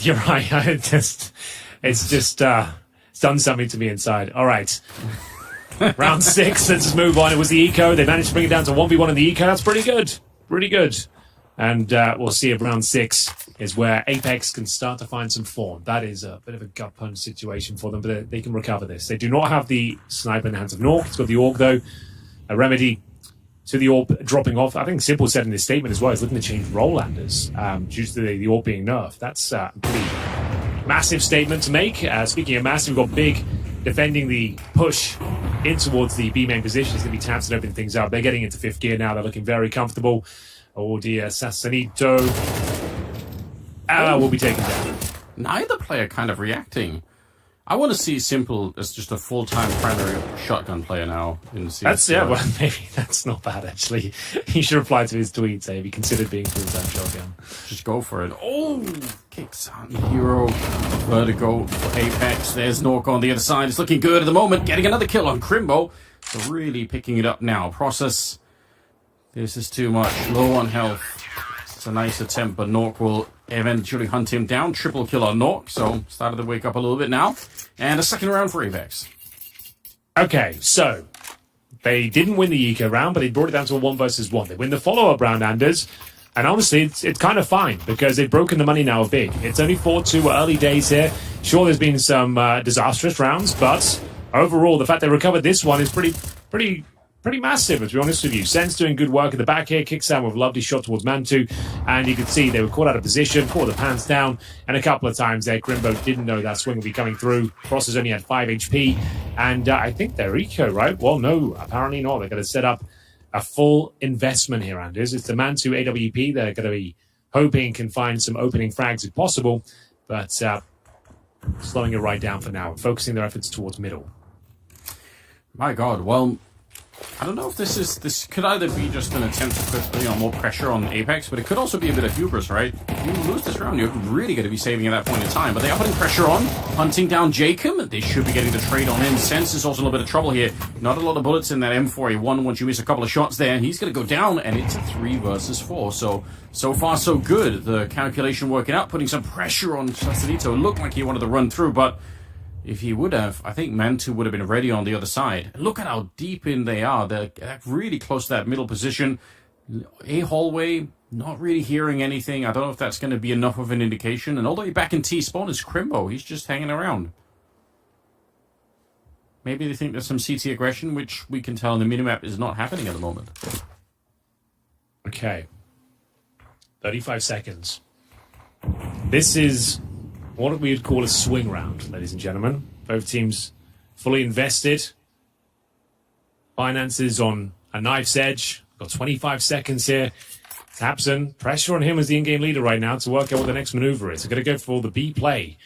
With 15 seconds, though, with 2 players here, this is the classic B bomb side crossfire. The Assassinate is taking the aggro, and as long as he gets a kill, they should be fine. I think Apeks take this round, to be honest with you. The little time they have, yeah, they're scrambling at this point. It's just a perfect crossfire, just what the doctor ordered. No time to plan now, even if Mantu hits a remarkable shot.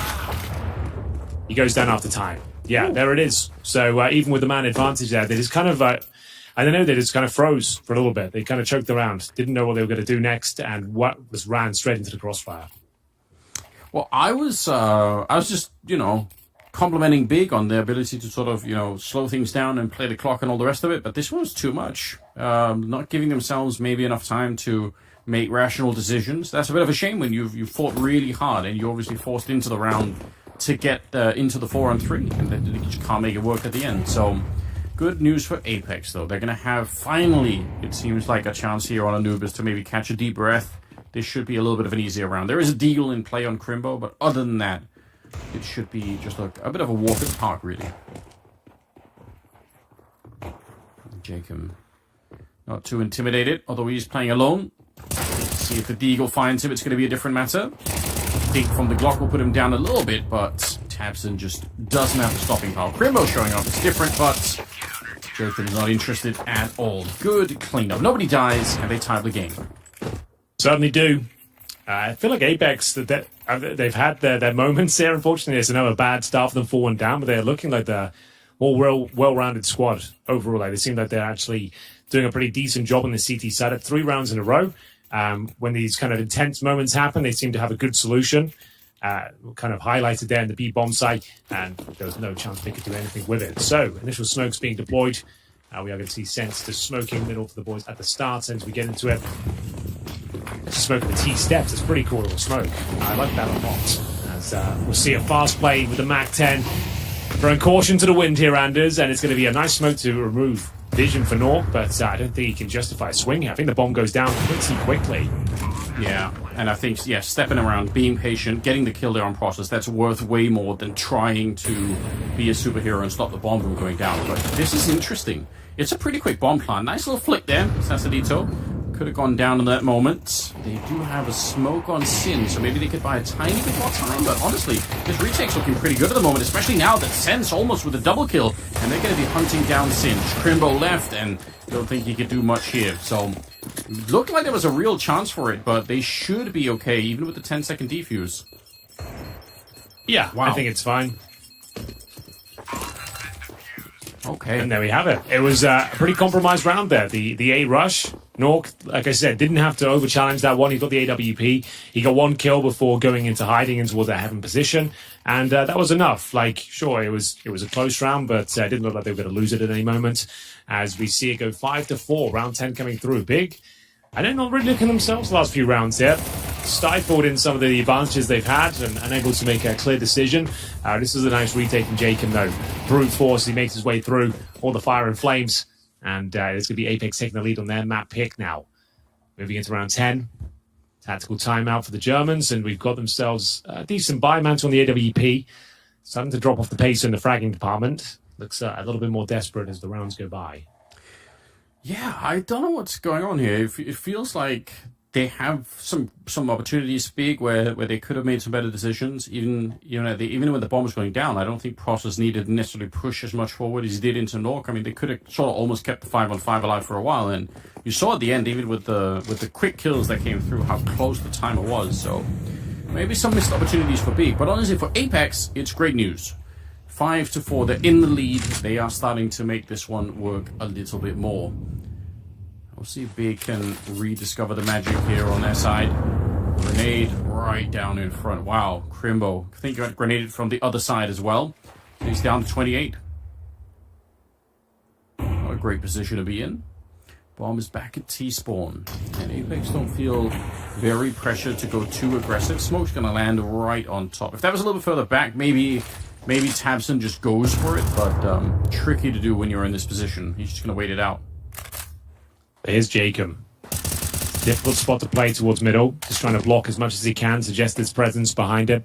Smoke's starting to dissipate, and he will just reposition at this stage. Tabson, a chance to take him down. Smoke's deployed, and will be dropping a nice HE, but Jacob's played pretty deep. Will barely damage him, as we'll see. Gets to the 50-second mark now. Time has been an issue for Big. It seems like closing out these rounds is the problem. They've been very good at getting the advantages, but just working out what the final maneuver is going to be has been a little bit of a question mark overall. But with mid-control granted, and looks to be a drop down towards B, we'll see where they can actually break through the bomb site. But once they're going to be scrambling, like it's 30 seconds, but they still need to execute and try and break through the likes of Dark and B main. Yeah, massive incendiary. Like, what are you going to do now? Just wait. There's another one can come as well, I think. Yeah, they have one. I think it's on the other side, perhaps. But either way, HE, that's a little bit of a slowdown as well with the 10 seconds and they're really running out of time. This is so crazy. Process gets one. Molotov on the kickstand, trying to displace him. Process doing great work. 3 seconds left. They do not win the round. They simply run out. So sure, they get the kills, but again, not leaving themselves enough space. And also partly credit to Apeks for saving some of those nades for late in the round. Yeah, absolutely. Like, I don't know, the Big need to set themselves up for more than 30 seconds when they finally commit, because there's no pressure elsewhere. You hadn't dismantled the B defense. They still had their utility. and you hadn't even taken Dark Room at this point. So even initiate like a B execution, like Dark, kind of has to be under your remit. That's what the default leads to usually on a map like Anubis. You're getting control of canals, you're getting towards Dark Room, you push them back into towards the bomb site, then you can start toying with it a bit more. If you allow them to have full control of the map, like you had basic control of middle. You didn't even like pressure towards camera or temple, but they dropped down and go towards B, and we saw it from a mile away. Like, as soon as they had 30 seconds, that is just not enough to break through such a tight choke point like the Dark Room. But either way, this is impressive, you're right, from the likes of Apeks are doing a good job here, recovering another huge deficit at the start. It was a 4-1 start, 4 big, and that's really all they found since. Yeah, what a weird turn of events. It's not like they didn't have the opportunities, but I've got to say as well, we were missing Sasalito on the first map of Vertigo, and he's showing up now. He's got 11 kills, so maybe that's one of the other factors here that's coming into it, is that Apeks were playing a little bit with a slight handicap on that first map. Now it looks to be a bit better once again. Similar setup for them. 2 in A, 2 on B. A team's actually moving out a little bit. They're starting to get forward. And B deciding to execute with a lot more time on the clock. Towson will be in charge of the opening kill there. Good spray from Sasanito. He's got the right idea, but right to the smoke. It's Manta to find him with the AWP. And this should be a lock-in, Henry. There's no way you can lose this round. They've got a lot more time this time, and it's going to be an impressive entrance towards the B bomb, so that's more like it with that execution. And it will be Mantu finding that form once again. I think we said he had 9 kills about round number 4. So, he dropped off a little bit, but that's a very impactful frag and has led them to at least getting 5 rounds in. Bear in mind, they chose to start on the T side. A lot of people consider it to be a T-sided affair. Depends on the matchup, it depends on the game, I suppose. CSGO, we saw it being very T-sided at times, but it was an evolving map. The map was still being defined here. As Jacob, Mantu can't go for the swing. He's low HP, trying to contain him in towards the bomb site. And he's doing a great job, and Mantu needs to get the hell out of there. Like we said, the bomb blast radius is a lot. He'll survive this one for now, and Sen's trying to hold on to his org. Doesn't want to go for the next couple of looks at things. Maybe he will. Oh my goodness. Good shot from him. A little bit of action in the fading seconds of the round there. 6-5, round number 12. The last of the half is coming up. I don't know. What's your take on this? Are we just satisfied with a 50-50 split here? Like, who's going to be happy if this ends up 6-6? I think we said the same thing in the first map as well at Vertigo. It was where Big had the 5-1 lead and it ended up being a 7-5 half. And all things considered, I think both teams would be happy. Like, it was Apeks with a huge hole to dig themselves out of, which they did. And, I think the fact that Big managed to come alive towards the end, they'll be like, right, we've got enough to win now. That's if they get the 6-6. I'd say if 7-5 goes in favor of Apeks, I think it's a bit of a fumbled map here for Big. Like, just considering like they're known to be so methodical and calm under pressure. We didn't see many tactical timeouts. We saw a lot of scrappy rounds where they've got no time left. It's uncharacteristic for a team as well drilled as Big. And they've been playing a lot of CS2, you know. They've hit the reps in. But here we go. Aggressive, of course, and it will be Kickstand continuing his good form. Sin can do nothing about it. As they've got full control now of the B side of the map. This is looking decent for them. Apeks would love a slight lead coming into this one, I'm sure. The pressure put on the A-bomb side, but it's all for nothing. It's just a fake here being thrown in from Crimbo. He put in a Molotov and a flashbang to try and sell the idea that it was going to be an attack over on that side, but absolutely not. And it doesn't look like Apeks are really buying it either. Jacob, a little bit adventurous. Gets himself killed in the middle, runs into Tabson, and they see an opening. They feel like maybe we can actually get a little bit of map control here. Going to be throwing a grenade towards Sasalito, and that'll block him off. So might be a little bit lonesome right now for Sense if they keep going. Nice grenade just to really emphasize the point. He's not welcome here. Sense, I like this. If he moves forward out of the bomb site and checks no one is here, he can let them plant the bomb and they should be able to retake it just fine. 20 seconds again, Henry. I'm getting nervous. Yeah, well, it's a man disadvantage this time. 15 seconds. We've seen this all before. Everyone's looking towards Dark, and this one by one they're going to have to come through and hope for the best here. It'll be a very similar result by the looks of things. Yeah, they've got to refine that one, I would say. The Dark swing with 10 seconds remaining doesn't seem to be working out for them, but what a resurgence from Apeks. Managing to post 7 rounds after going down 4-1. That's their map pick, but I think that's more than enough in terms of you bought Big to actually run away with it. They had a fantastic start. A few awkward moments as well for Apeks. Like, they should have won that eco round in towards the A-bomb side, if you remember. It all went horribly wrong for them. Process winning a 4 versus 1. I don't know. I'm not really liking the look of Big here, and as I'll be honest with you, after winning the pistol and those opening rounds, they only really posed a single gun round after. I think Apeks got it in the bag. I think we're going to Ancient. It feels like that right now, doesn't it? It just, especially losing the rounds at a time like that, kind of sends a signal when you're watching. You're thinking, okay, someone is up. Sen's got 2 smokes, so let's see if we can learn something here. Boom, boom, setting them up. No real Quite a delay. technical execution there, Anders. I don't think we can advise people to use that one at home, but Probably not. Flashes, Molotov as well onto Sense. They are ready to go, but it's actually a process with the opening. Nearly a double kill there as Sin does go down, but nonetheless, not necessarily a bad start here. oh no, Hansen's been so discovered. Oh. Yeah, I'm hearing typing. What does that mean? what do you mean Find on the out. server?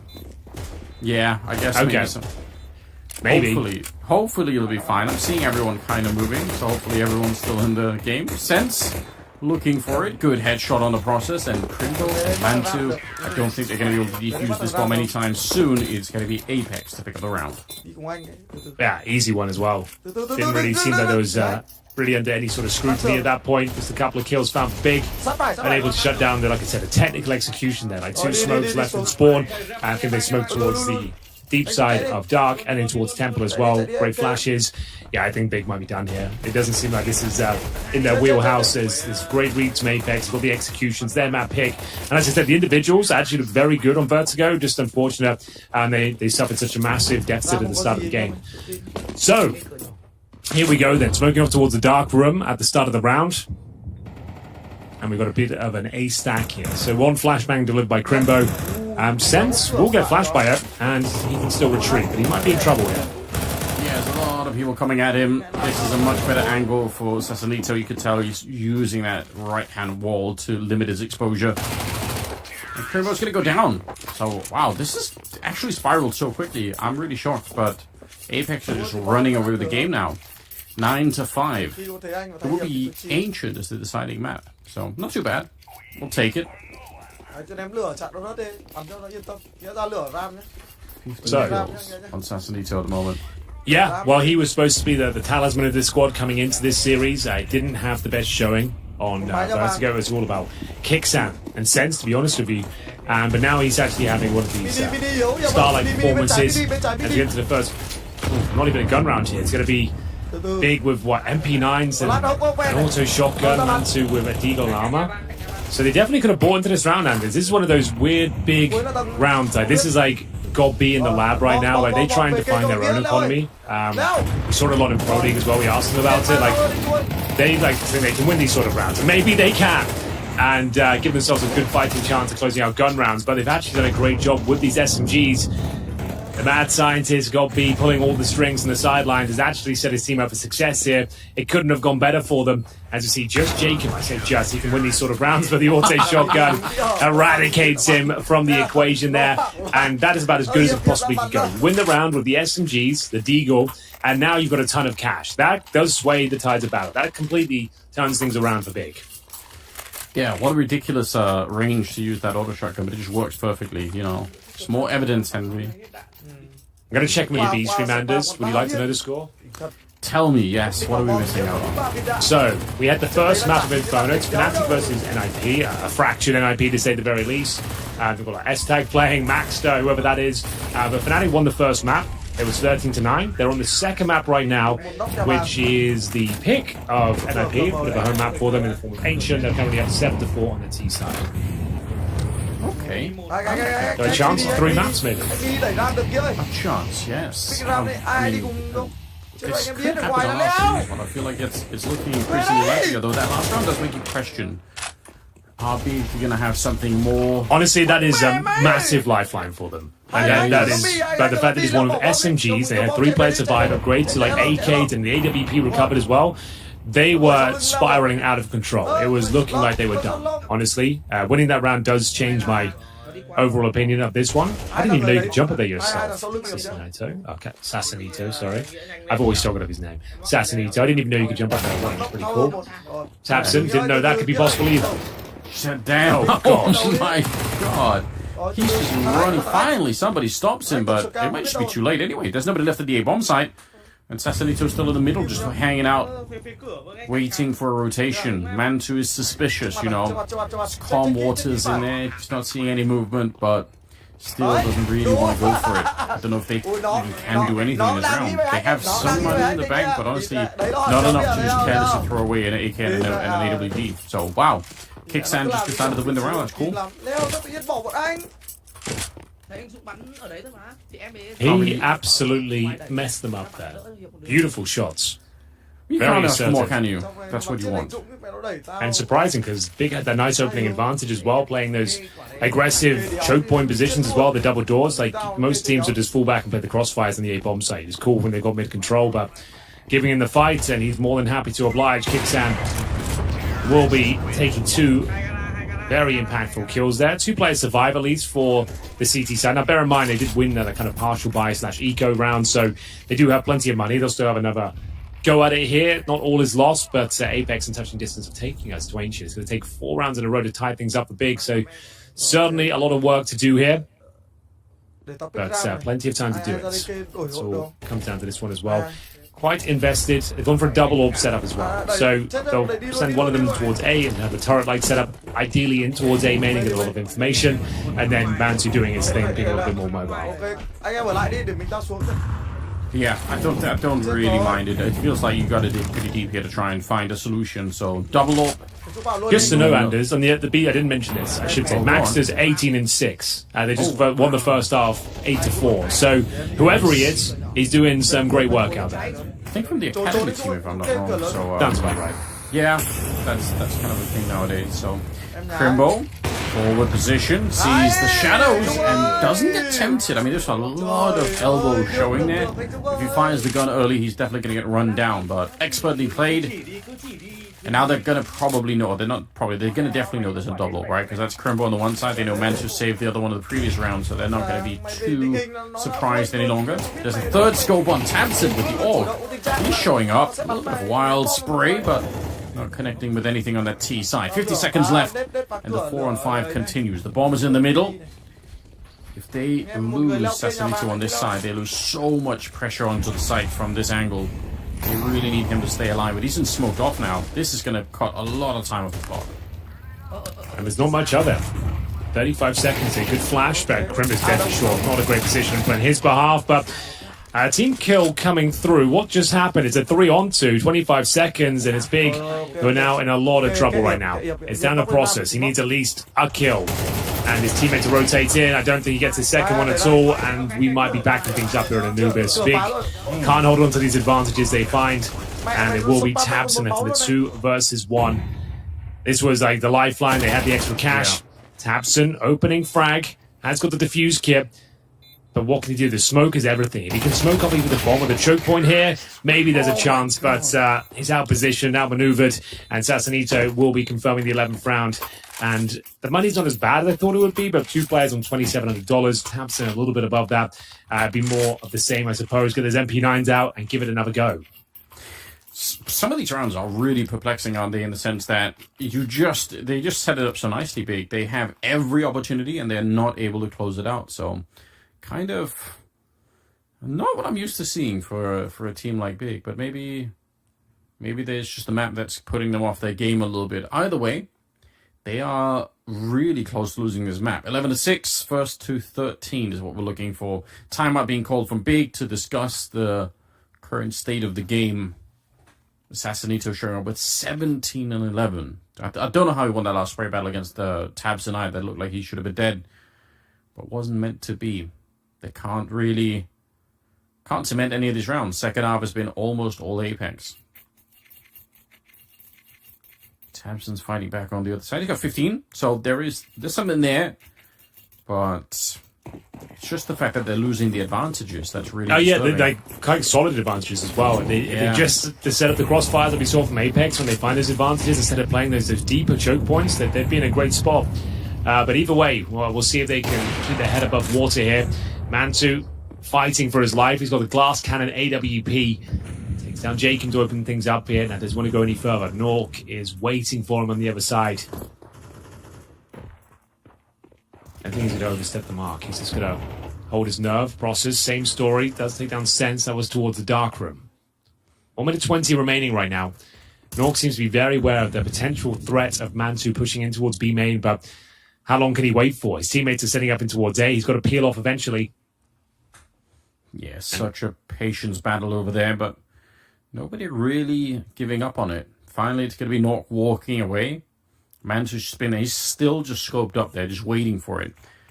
Sasanito sneaking on, about to walk up onto that plateau towards the bomb site. He's getting real close, making a silent drop down. It's good, but instant reply from Crimbo's right next to him. 2 versus 4. Now, we said they've given away some big leads in this one, but surely this was in the bag. They got the auto shotgun as well, Henry. I'm calling it already. Absence going to get this kill for sure. Kickstand, there we go. He's blown him up. Oh my god, it's so definitive, isn't it? Yeah, iconic in a way.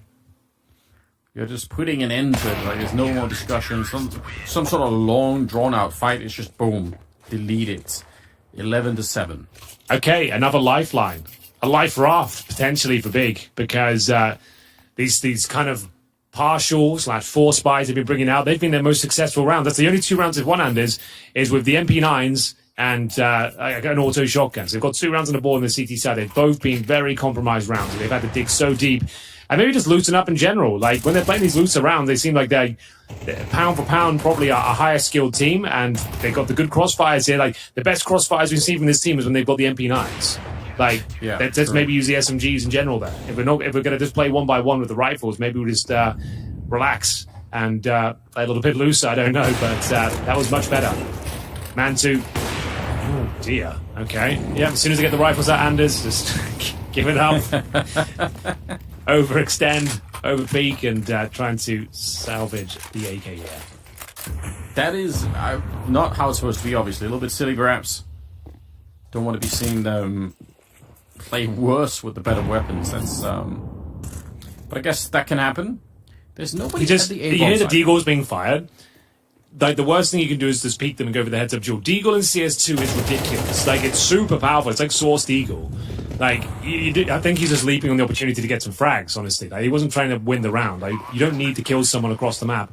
And now you've given up a bomb plan, and you need to actually waste so much time. I feel like they're going to overwhelm. Yeah, this round's done. No. And it's all because he just got a bit greedy. Like, there was just no need for that. That Mantu's fired a shot. He's confirmed they're in canals.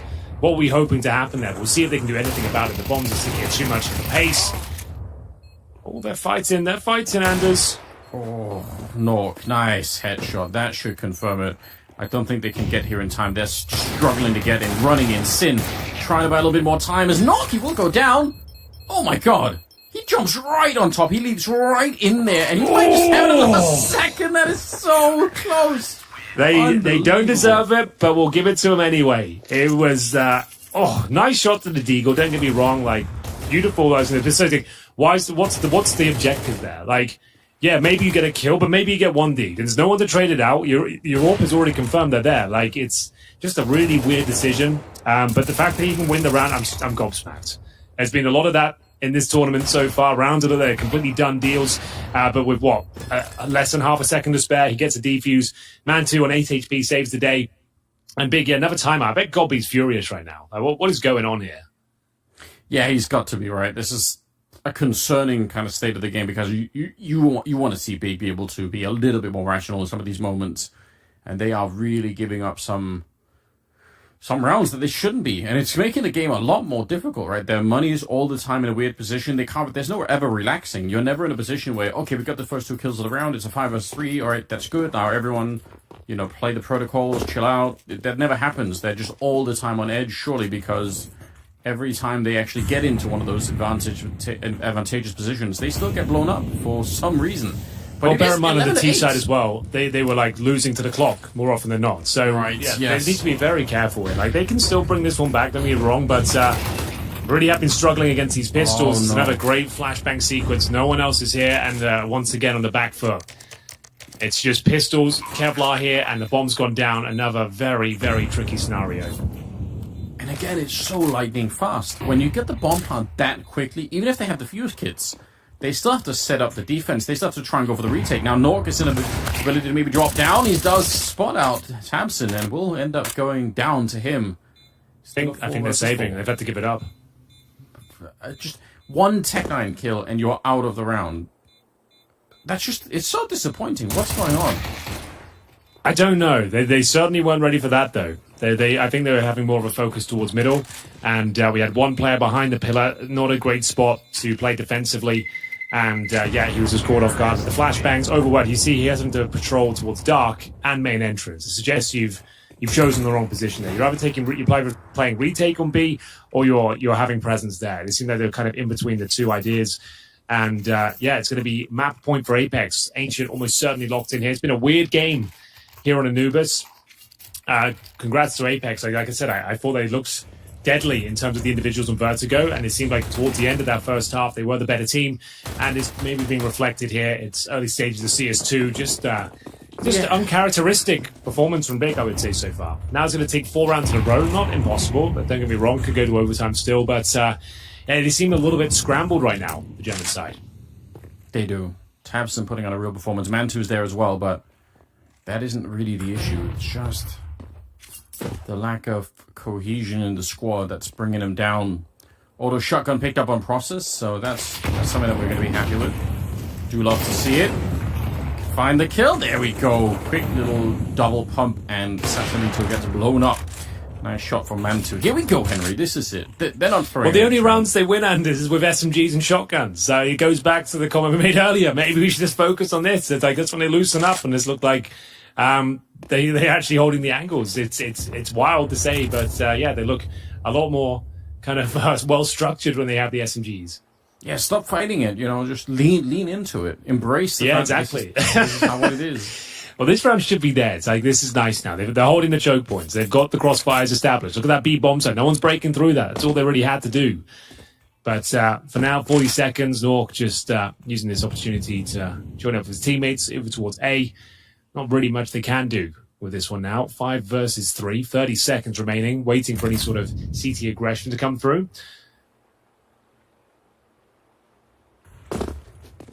Yeah, just no reason, I think, for B to do anything here, right? All you're doing is sacrificing your own cash to hunt down the remaining players. But it does make it 12-9. They need to win 4 rounds. Now it's down to 3 to get into overtime. What a painful loss this would be, on the other hand, for Apeks if they're not able to close out this map. Because I feel like they've had so many, or they're going to end up having a lot of opportunities, and they had the momentum to do it. So if they can't close it out themselves, that's going to be a different story, a disappointing story, surely, for them. Oh, certainly. And that conversation starts, I would say, once Big hit double digits. If they get there, you might as well upgrade that auto shotgun, right? You've got cash to drop an M4 for him, but and if you lose this next round, you're done anyway. So I'd say surely upgrade the shotgun. I don't know, Henry. Surely. Like, you've got Grimbo who can just drop an M4 straight up right now. Yeah, but and you're 12-9 down. If you lose this round, it's done, though. I don't know. You're going against your own advice here, Henry. You're the one that's advocating. You're right. Okay, yeah, I suppose you're right. If everyone loosens up and they've got an SMG or a shotgun in their hands, then maybe he gets Julies instead. He purchased some Julies just to help himself out. Yeah, incredibly. That would do it. That's the real play. I like that. Get a Seuss as well on top, just to be absolutely sure. Get all the meme guns. 22nd round. We'll see if the shotgun can do anything. I mean, once you're in that electric room, that's obviously going to be a great position. There's been one kill with the shotgun, I think. Between the games we've casted, it has happened this game. There's been one kill with shotguns. Yeah. just to know that.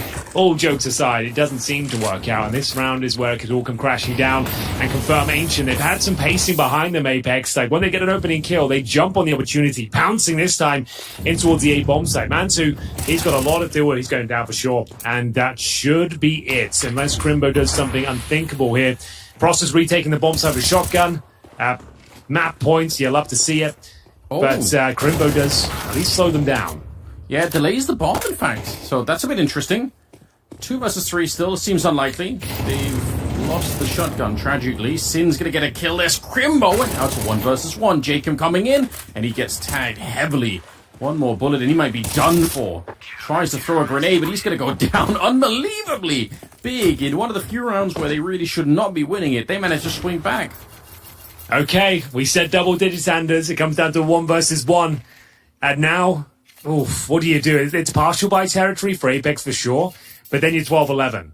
We're 1 round away from overtime. They might just take quite a conservative approach here. Bear in mind, ladies and gentlemen, if you want to win up to $1 million, yes, you heard me correctly, plus $50,000 in CS2 skins, you need to answer 8 CS2 questions. You want to find out what those questions are, type in !skins towards the chat as we get into round number 23 here. Big fighting back into this one. It's been the weirdest map we've casted so far this entire tournament. It's been quite a strange affair, but like I said, partial buy available for Apeks, and they've done just that. They've got themselves some Tech 9s, Deagles, a couple of rifles. Jake can go for the Hero AK. He's got himself 15 frags, having a decent performance, and we're going back in towards the A site. And bear in mind, if they get an opening frag, they more often than not seem to fully commit. Yeah, this has been really, really unbelievable almost. There's Crimbo with the 3 good kills. Staying it up nicely. Oh, man. Sassonito with the back there, trying to make it work. Tabson showing up with the AUG on the other side instead. It's just sense. Nothing that he can do. 12-11 and overtime knocking at the door here. This is going to be so uncomfortable for Apeks, surely. Definitely. No bomb plan there. There's going to have to be some concessions with the Hero AK purchased Anders, and Jacob's down to a Mac 10 before it even kicks off. And bear in mind, with this sort of round, a very successful one previously, they're going to have helmets coming at the wazoo. As Nork won't have the AWP, you might want to consider another tactical time. I hear they have one left, I'm not sure. There it is. Yeah, their final one. So, who knows? Big might have done enough for overtime. It wasn't looking good. It required 4 rounds in a row. 3 out of the 4 found. And the financial decisions of Apeks in the previous round might come back to haunt them. They've played the better game here today, to be honest with you, on Anubis at least. And it's come down to the MP9 and shotgun rounds for Big to keep them afloat, keep them in this game. And now they're going for the double AWP setup to close things out. No shotgun in sight. That's surely a bad omen for Big. Diverting from the weapons that have really worked for them, you know. Not paying their respects. We'll see. Oh, what a shot. What a shot! Let's go!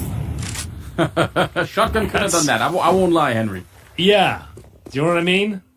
I'd love to see the auto shotgun give that one a crack. As we do have Man 2 running towards A main. And bear in mind, this is the kind of position you love to see. He's going for the 1 frag, fall off. It's very commonly flashed. That flash exactly there.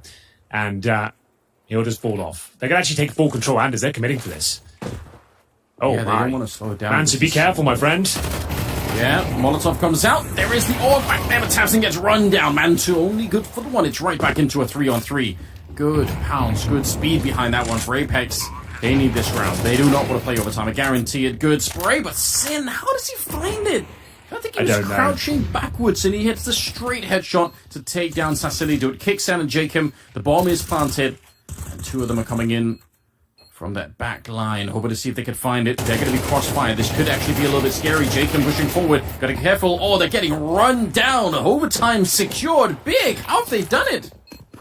Well, they managed to have, I guess, got B maybe got stuck in one of those timeouts. They needed to sort themselves out mentally, work out why these disastrous rounds are being presented time and time again, either running out of time, overstepping the mark, not even enabling crossfires in the advantages. Like, there's been some really interesting rounds, but they managed to reset everything, Anders. It's their opponent's pick. Apeks look good in it as well. Like, we're focusing on the mistakes, maybe of Big, but Apeks played a very good game. Very assertive as well, but the opposite end of the spectrum, where Big were finding the advantages on the T side, is slowing it right down and not really doing anything with the situation. Apeks, when they got a kill, they would go all in and actually just punish the fact they found a key frag there. But could be all for naught here. This is going to be very disappointing for Apeks. They end up giving this one up.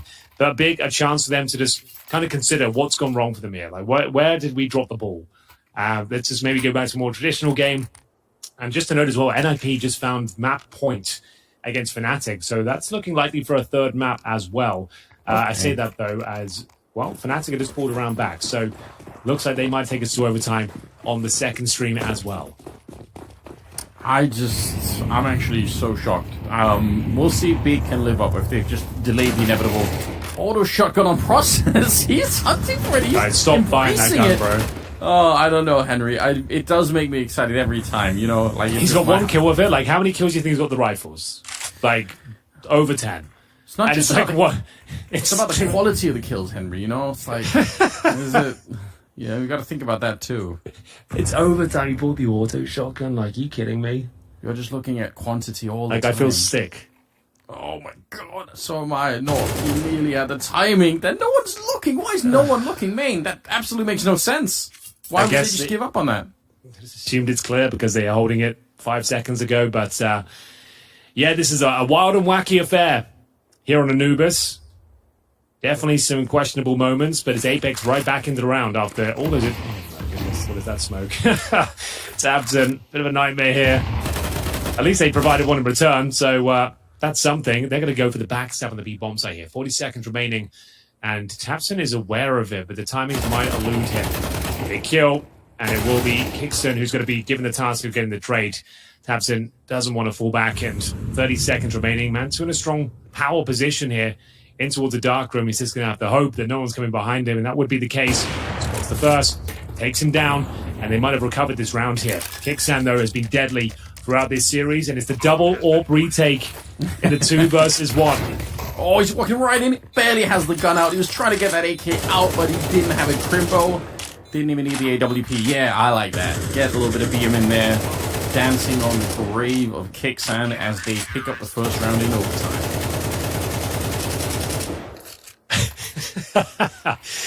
Yeah, this is it's a lot of fun. Say what you will about the game, it is a lot of fun. Like, I'm enjoying the experience for sure. But tabseN having to pick up the pieces after the auto shotgun, to all of our surprise, didn't work out, and it was tabseN actually carrying them through the round. They're getting the information, that key kill towards the temple, the double AWP retake towards that 2 versus 1. It's a USP that has to be brought out. Crimbo, beautiful shot there, and we get into round number 2 here. Big take that the lead.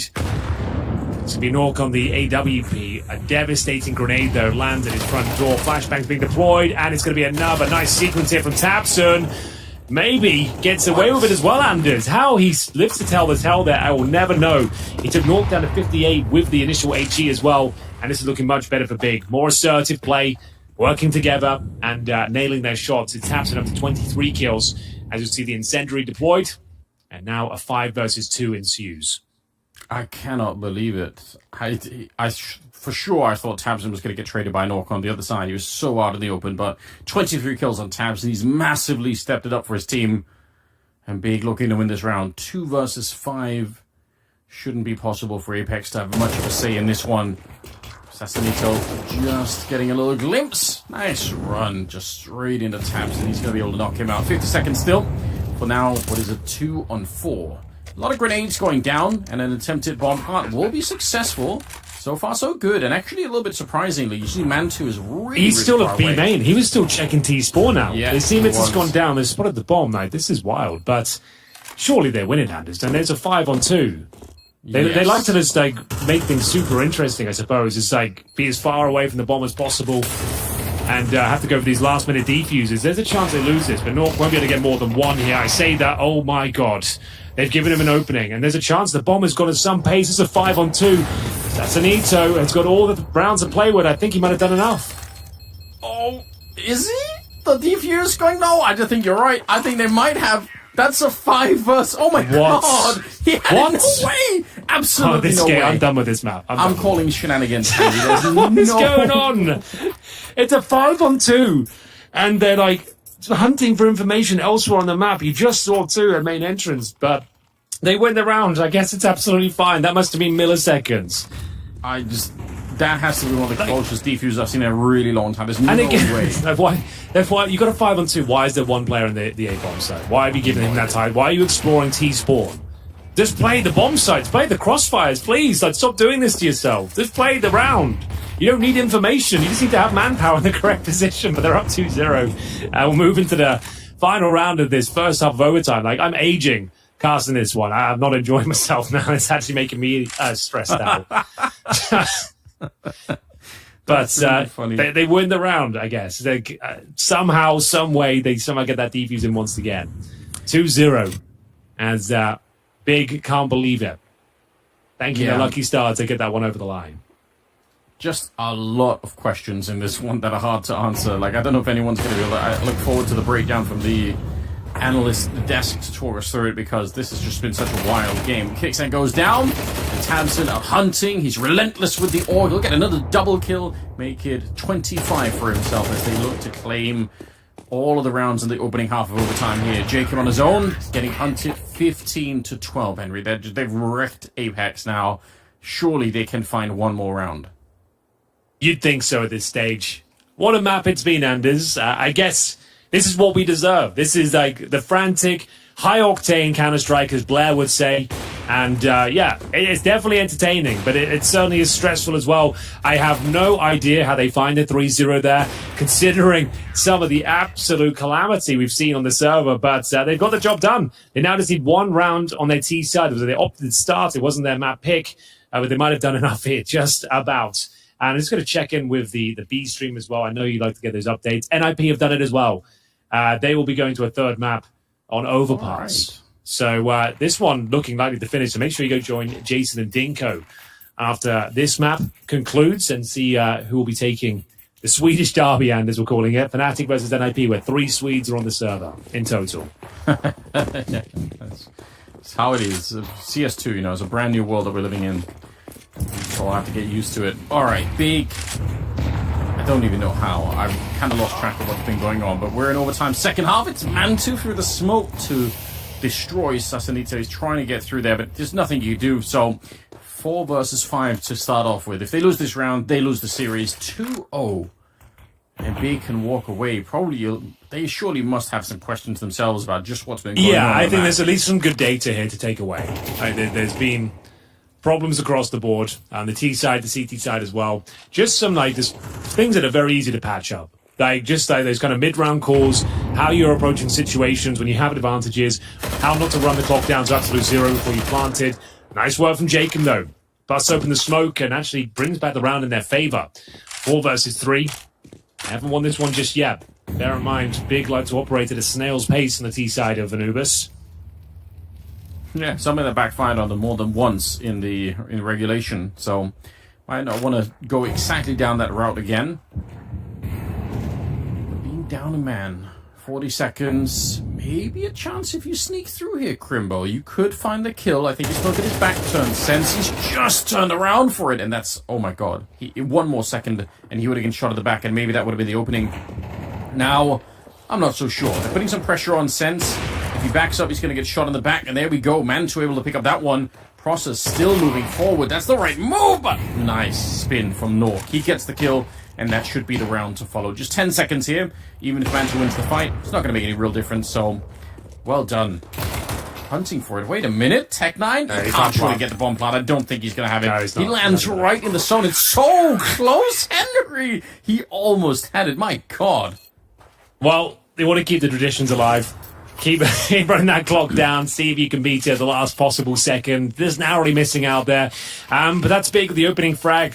And well done to Jacob there. Big spray down with the AUG towards middle. Like I said, blew open the smoke and he managed to get a double kill.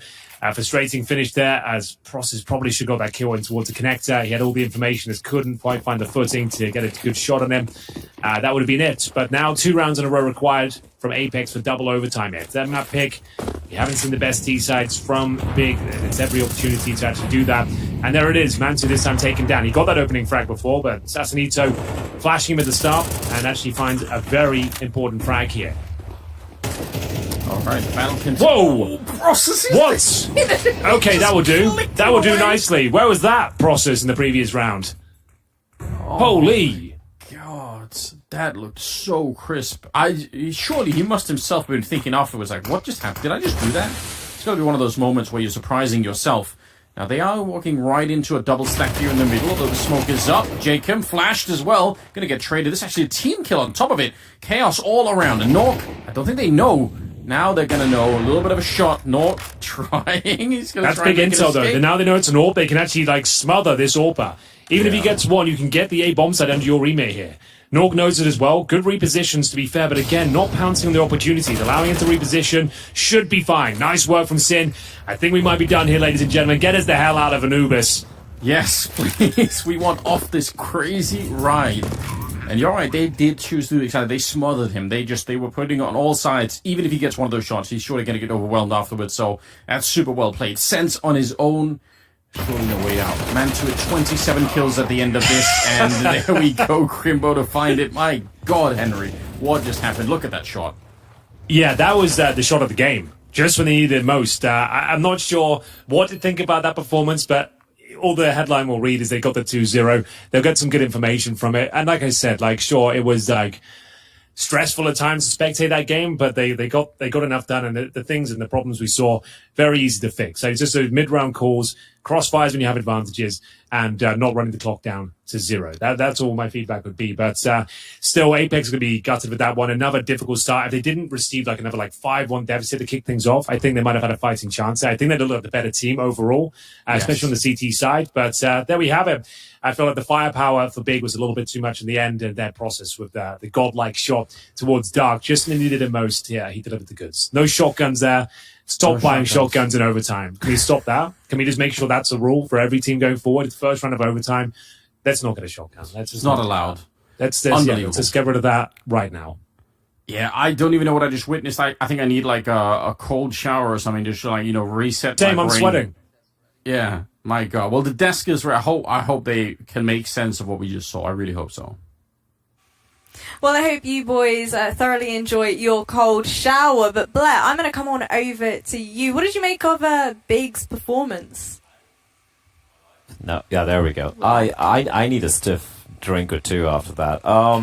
Yeah, despite the valiant attempts, effort by Big. I have a stiff for you. I mean, drink. Yeah. You got a stiff drink? Yeah, okay. Cool, Kassan. Despite a valiant attempt by Big to not win that map, they somehow managed to do so. That's all I can say about that. That was an ugly game overall. There were rounds where I just left holding my head. Like that 2v5 comes to mind where you've spotted both the players on A and they're still pushing towards B, and it's just... It's a map I'm very happy just deleting from my memory, and I'm sure even for Big as well. Just some very questionable decisions coming out overall. Apeks are going to be feeling a little annoyed. I feel like they kind of had us in the bag. Big made a lot of mistakes as well. But overall, yeah, Big, they get it done. It was very labored. It was painful. Some people having to take showers, me having to take a couple of drinks, Kassad probably something else as well. I'm going to take a break from today. Now the thing is, this is probably the worst CS2 map I've seen since it came out in the competitive level. Really? I've seen so many mistakes, so many delayed reactions or no reactions whatsoever. You can see you mentioned the 5v2 round.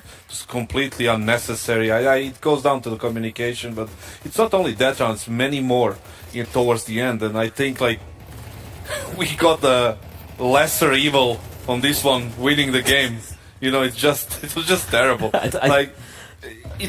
For me, I feel like Apeks should have won that. Yeah. Because I feel like they were in control most of the map.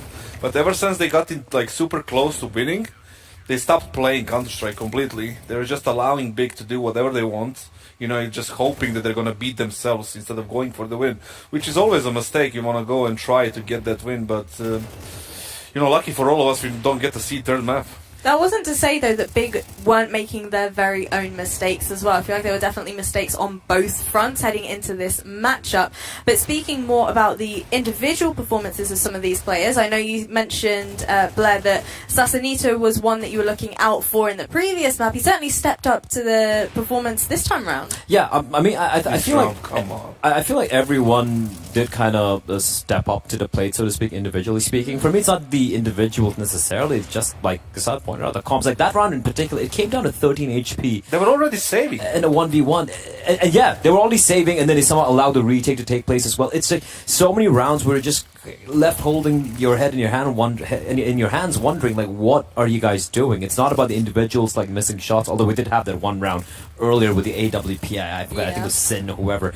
Apart from a couple of hiccups here and there individually speaking, I think they were hitting shots, but it's more about just everything else in the game, honestly. The retakes, the comms, the timings, not understanding how you want to approach a particular round. And yeah, I think the technical term for this would be Clown Fiesta, in all honesty. And hopefully we see better from both these two teams. Because map 1 is pretty solid overall. I really like map 1. This was just a mess.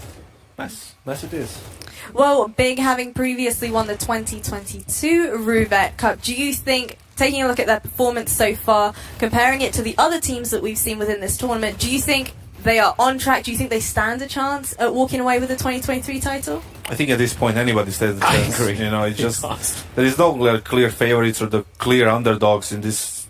Well, in CS2 for now. I mean, we saw Complexity being in the final of Sydney. We saw FaZe coming back after the struggles winning it. So even in an online cup like this, it doesn't really show any kind of teams. Don't really show like that they're kind of superior to other teams in a sense. So I wouldn't call them like the favorites to win this event, but why not, right? Because they won the last one, and nobody really showed anything exceptional in the first 2 days of this. So. If no one's the favorite, then everyone's a favorite, Or no one is a favorite.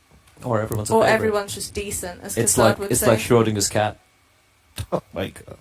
Anyway, Not even reply to swiftly that moving one. on. That game's still going on, by the way. I mean, not this one, but like the Fnatic NIP game. So yes. that's there.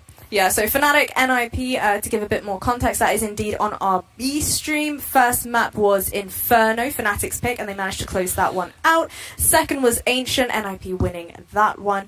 And yeah, still so much more CS still to come. You good, Kassad? Yeah, I'm just getting affected by jet lag and boring CS, but the thing is, like, it's still day 2. We still have 7 more days of this. Great. 7 more days of No, Kassad. seven more days of Counter-Strike, so hopefully we get like some more, I will tell you this though. packed action in a way. Packed action packed. We have seen that though. I won't deny Anubis was fun. What's funny, guys? I thought you were gonna take the opportunity, but he I missed it wanted completely. to, but I'm trying to be a little professional here. But the CS has been entertaining, right? Sometimes Confiesers can be fun, so at least we have that going. But I'm hoping that the deeper we get into the tournament when it comes to the playoffs, for example, or the elimination games, right? We see a little bit more cleaner, tighter Counter-Strike. So some of these teams, there may be a little bit of ring rust for them, having not played any officials, in CS2. Astralis, for example, comes to mind. So hopefully they're able to wake up and realize that, oh shit, it's an online cup and everything, but they don't want to get eliminated in the group stage, right? So hopefully the CS, it's cleaner and it doesn't make Kassad mauled anymore. Realistically, It's gonna take a lot. realistically speaking, though, do you think this short amount of time for our group stages is enough for these teams to clean things up, tighten things up? Well, they're gonna have to, whether they like it or not. If you wanna proceed to the playoffs and probably get a chance to win 150k, which is a lot of money. You're gonna have to clean up your act, and you're gonna fix all mistakes, and you cannot really allow too many of those, and still hoping that you're gonna get to the playoffs or even deeper than that. Yeah, and it's not like there's a lot of the mistakes are like massive fundamental problems, right? Like, oh shit, they don't know how to play a map or something like that. It's like clean things up a little bit. Where are your comms happening? Like these 5v2 situations, running it down to the wire and throwing them around, which you shouldn't be throwing away. And this is regardless. This is agnostic of whether it's CSGO or CS2. This is just fundamental Counter-Strike, right? And a lot of these teams, most of these teams, we know what they can do. These are a lot of known players, a lot of known names as well, even if they're not necessarily like a top 5 or a top 10 team. So hopefully, they just do better. I gotta say, I love your shirt, by the way. Thanks. I just saw it Just, up on you the just screen. said like he was here all day. No, yeah, I know, but I'm not wearing my glasses. It's all the HLTV. But you're not wearing your glasses now. Yeah, I know, but it was up on the screen and it was all zoomed in. Okay. But anyways, let's go ahead and take a look at the Weird. schedule I for know. tomorrow. Weird. I'm the I one don't that's even know what weird. she's talking about. All right, well- Anyway, spicy. Heroic against Furia in the Spicy. opener tomorrow at 3 o'clock. I'm ready for that Central one. European time, and then we have Aurora against the Turks. The mighty Turkish squad that lost to... Who did they lose to? Furia last... Furia. Yeah. How do we think? I want to focus on the B stream. How do we think the Movistar VP game is going to go? I think VP takes it. Yep, all the way. Yeah. Yeah? The VP is sort of team, like, they might struggle against some of the better tier 1 teams, but they are just a nightmare if you're, in the tier 2 league altogether. They're just going to bleed you dry. Slowly. Painfully. And us too. True. I mean, James still managing Luckily, to it's on play the his B stream. style in CS2, where everyone's like, the economy and all of that stuff, and people are playing Fast and Furious, and James like, nah, Saving. same. He's got other ideas. I'm on the B stream, saving. Well, although I would like to also defend Anders and Henry, we didn't actually go into an overtime today. No, actually, that's a lie. Yeah, we did. We Miracles do happen. Are you both insane? We just saw overtime. I know. I was so ready. Literally I five just minutes wanted. ago. I just. Well, technically, it's if you think about it from a CSGO perspective, it was a 16-13. Yeah. Are you? But I'm still living in CSGO time, honestly. sure. Sure? Okay, right. Never Anyway. She's mind. getting paid for this, by the way. It's kind of wild. I'm having a whale of a time. I know, Kassad, you're hating your life right about now. Yeah, I am right yeah, but now. when are you like not? right now. When are you not, though? All you ever do is complain, In Kassad. about 30 minutes from now, when I'm in a bathtub Who are you going to be with, Scented though? candles. with scented candles around. What are me. your thoughts? Okay, here's the thing. We just spoken about scented candles and 2 men, 1 tub. What are your thoughts on bath bombs? I mean, Those are nice. those are nice. It's also feminine. Have you ever but used it's a bath not like, bomb? Yes, but it's also it's not that feminine like scented candles, right? Maybe Is there a feminine meter when it's like, okay, bath Yeah, bombs there over is, here? there is. Kind of manly, kind of feminine. And You then need it like scented candles are like, oh, that's so hard feminine. smell. You like a hard smell? What smell do you I want? don't know, wood or something. I don't know, but the thing is, like scented candles. No. I'm losing my mind Can on we broadcast with these close two. it up? We absolutely can. I'd just like to give a very big thank you to everybody that's been tuning in today. All of our teams, our fabulous casters, my decent analysts have been on broadcast with me too. take And of it. I'll course, take it. everybody at home as well. We'll be back once again tomorrow with plenty more Roobet action. But if you want some right here and right now, go ahead and check out our B stream. Peace out.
What's the dog? I'm gonna get it right.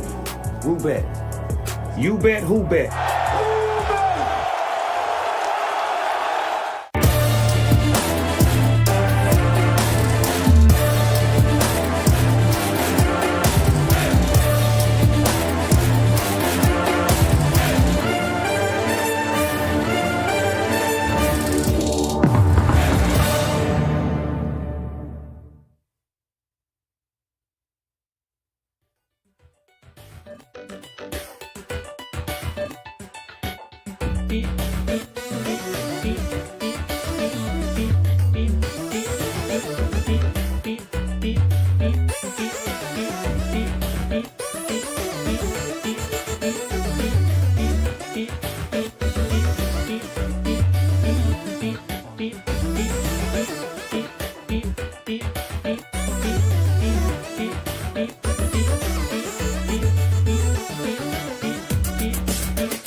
just when you start taking control of mid, but they're already onto the site.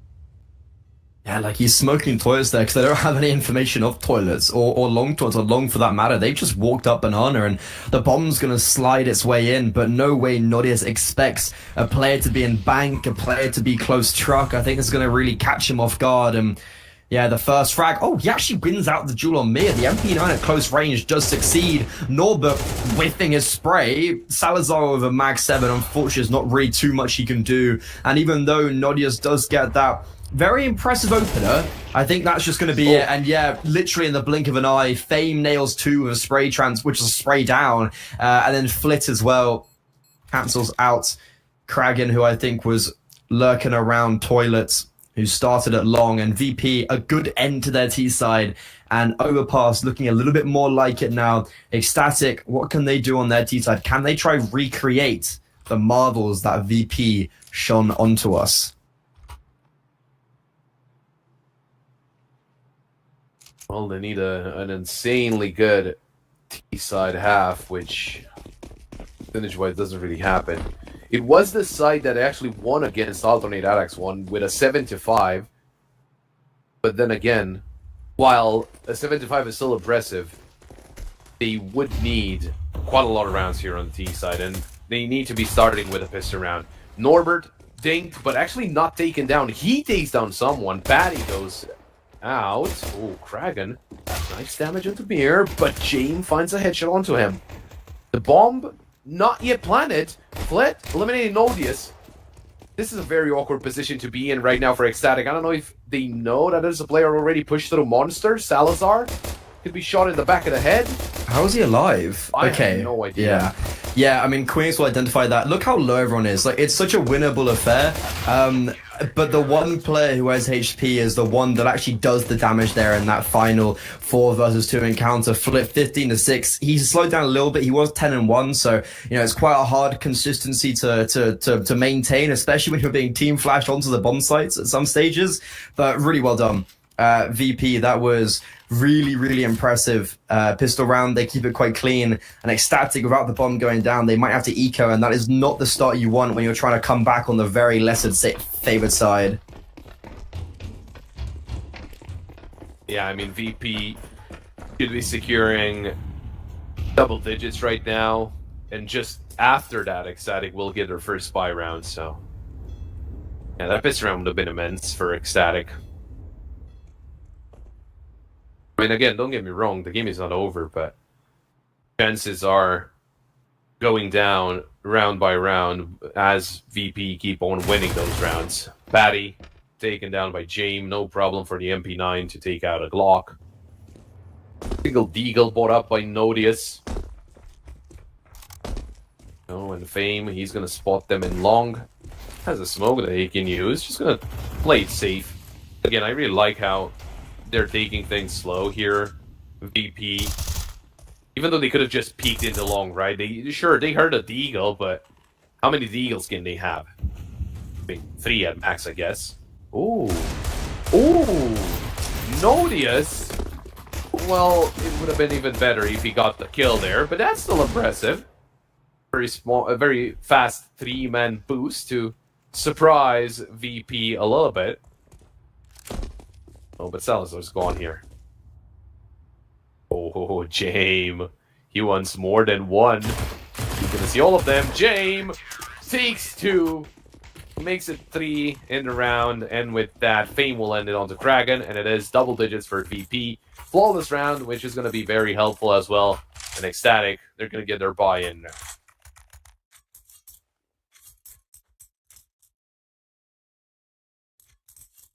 Okay, the purchase up. This is the big round for Ecstatic. 6 rounds. Virtus Pro lead by... it's quite a daunting figure for Ecstatic, I can't lie. Inferno is up next, so it's not the end of the world, as Ecstatic did win map 1. We know they can prevail. They've got a tall task ahead of them. No out for the T side, but 1 for James, and he's been looking to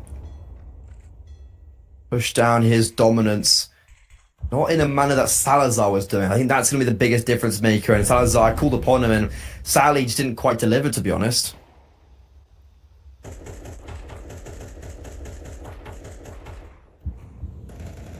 I mean, on a map like this, I think we would have expected a lot more out of Salazar. This whole series, like, he hasn't really given me much to cheer about in his camp. Right there, James rings off a first shot, pierces through the air. Oh, he's given us quite a lot to be happy about on a different note from Salazar, right? James, he's been having quite some impact in this one. I mean, everyone is having impact from the side of VP on this map, to be completely honest. Folks are gonna delay them a little bit more, but they're gonna start moving again slowly. Look at this. There's 3 players here. Yes, that is actually that is actually 1 kill that goes in their favor. Now make it 2. So this bomb site is being ripped down a little bit, but unfortunately for them, Mir with Mass up close and personal doing a lot of work. He's now all by himself, and I don't know how, but Ecstatic have turned this one in their favor. They were nailing down players through these smokes, and the bomb gets planted. Norbit in a 1 versus 2, very up close, gets spotted, a double swing gets initiated, and a round for Ecstatic that looked very dire because there were 3 defenders on that A bomb site with 2 in very quick rotations. The Danes actually do make it work. Okay, a little bit of a misstep there from Virtus Pro. It feels like, they allowed players to push out of bathrooms without them having the whole picture painted. So, around, you could say, stolen away a little bit by Ecstatic. But the fact is that VP, they're out of money. So if they mess this one up as well, it should just be Ecstatic getting themselves up to 7, and then they might start to put some pressure into VP. They need quite a lot of pressure to put, right? Because they're on the less favored side of the map, on a side that they don't usually do well on. Unlike VP, which, again, they have over a 60% win rate on the T side, and an even better one on the CT side. You can see why VP, this is kind of like their home turf. However, yeah, I was going to say, Ecstatic, they've currently done better than what than Spirit did yesterday. So It's definitely silver linings. But with the new boost being initiated, Norbert, it's so unfortunate. Not your spot them out. The nade will do some damage. Oh, no, never mind. Does 1 as they evade it. The shrapnel doesn't quite land on its target. That would have been a huge opener. Very unfortunate for Ecstatic. Yeah, for sure. I mean, just a slight gap there. I guess he couldn't really jump because he would have been spotted by the same player he was looking at, and Norbert would have seen him. Ecstatic, they're taking some time here. For now, James is all alone on the A side. The execution will start going through, and James is going to require some assistance here. Oh, do you back away through the smoke? It feels like you do. The flash just came through, so you can't really fight it out there. Bomb will be planted safely, and will it be a 5-1-5 full-on retake? Oh, Kragan taking down James. Maybe that actually deters them going in. But Mir gets that up, and he's going to take it to safety. It's going to be a full-on save, so at least they have something to play with into the next one. Especially that all being very important for James. But still, it's 6 rounds on the board for Ecstatic. Only getting some things done. And again, VP, you don't really want to let this map get out of your grasp or out of your control.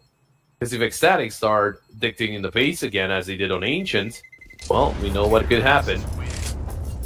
Especially on a big map like Overpass for VP.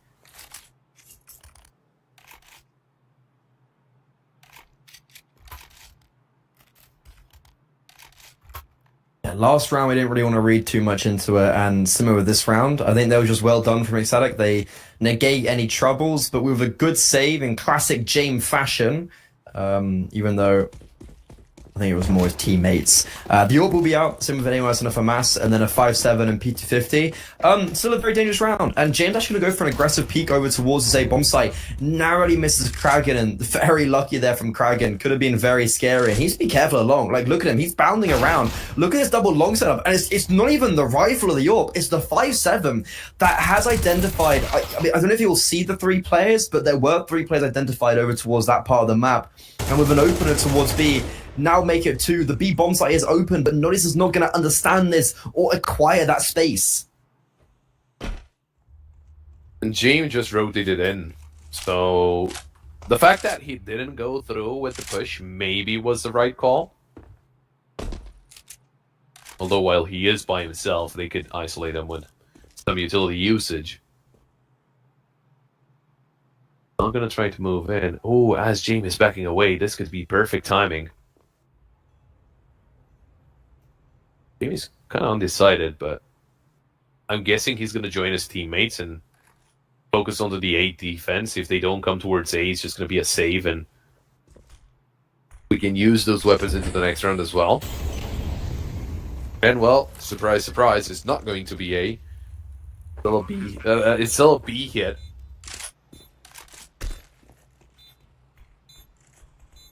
And as expected, VP, they just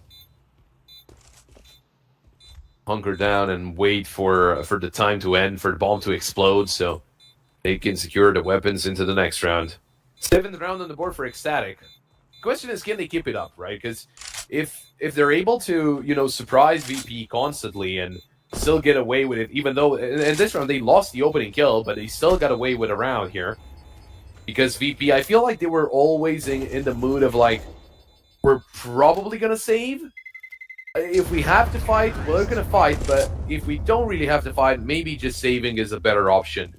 And it wasn't necessarily the wrong call, right? They will get a good buy here in this one. And considering how they're still 3 rounds ahead, they afford another round to be awarded to the side of Ecstatic, right?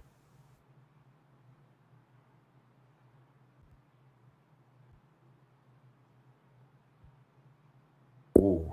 Yeah, this is a really, I don't know about you, but I just feel like this game is just taking, like, both teams are playing very slow paced Counter-Strike, and both teams are making sure that nothing goes awry. But I think for Virtus Pro, that definitely terrified me a little bit with how slow they were taking their T-side at times because of how little time they had entering that bomb site. But with good saves and good economical management, we will still have rifles and all that jazz being brought out with VP with actually not the most direst of economies. And like the AWP just being consistently kept in, I think puts pressure on Salazar to basically make his move. And with some individuals like Queenix having firstly a really rough game over on map 1 where he only got 8 kills, the lowest in the whole server, and now mimicking that with 3, so lowest again, but like brutally low, and Salazar equally not having the best performances. We've got so much reliance on Patty, Norios, and Kragan, who were equally doing great on HM, but right now they're struggling to quite hit that same supremacy.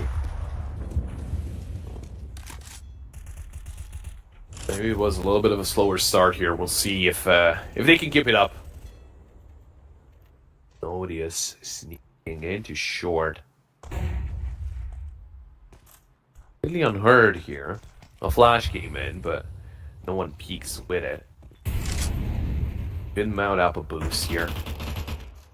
Oh, but Flett is waiting for exactly this play, and this is why they don't jump up, right? There's a slight gap here, and it is very safe to use. Oh, near. Only he knew how close he was to death. Oh, the double nade. Norbert, he's not moving. And, well, that's not as much damage as I thought. He wasn't necessarily in this position. He was a little bit farther back, so he's not going to take all the damage from the nades. But it's still some early damage dealt there to one of the players of VP. Still 3 on B, with, of course, James towards A, joined by Fame and A long Kragan. It would be very important to take down Fame. Jump heard, and Fame wins that duel. Big frag, especially onto one of the 3 riflers that I was saying that need to be doing the majority of the work, because that's just how this round, that's how this game is turning out to be. But Patty, the IGL, leading the charge. Unfortunately, Mir comes around the corner in CT at the best opportunity. And look at this, Salazar and Norbit holding hands in the smoke, but it's Norbit who understands that he's blocked on someone a little bit earlier, and the AWP can't quite spam like the A1S. Now Queenix and Nodios, they've got such a tall order with Norbit just spamming from short. The bomb does get planted at least though, so Nodios has fallen, but Queenix 1 versus 3. He's had a very, very difficult performance, not only on Overpass, but in this whole series. And with the Khalil in hand and the bomb half ticked, can he succeed? Good first shot onto Norbit, identifies James, dinked down with the USP, but ultimately exterminated from heaven.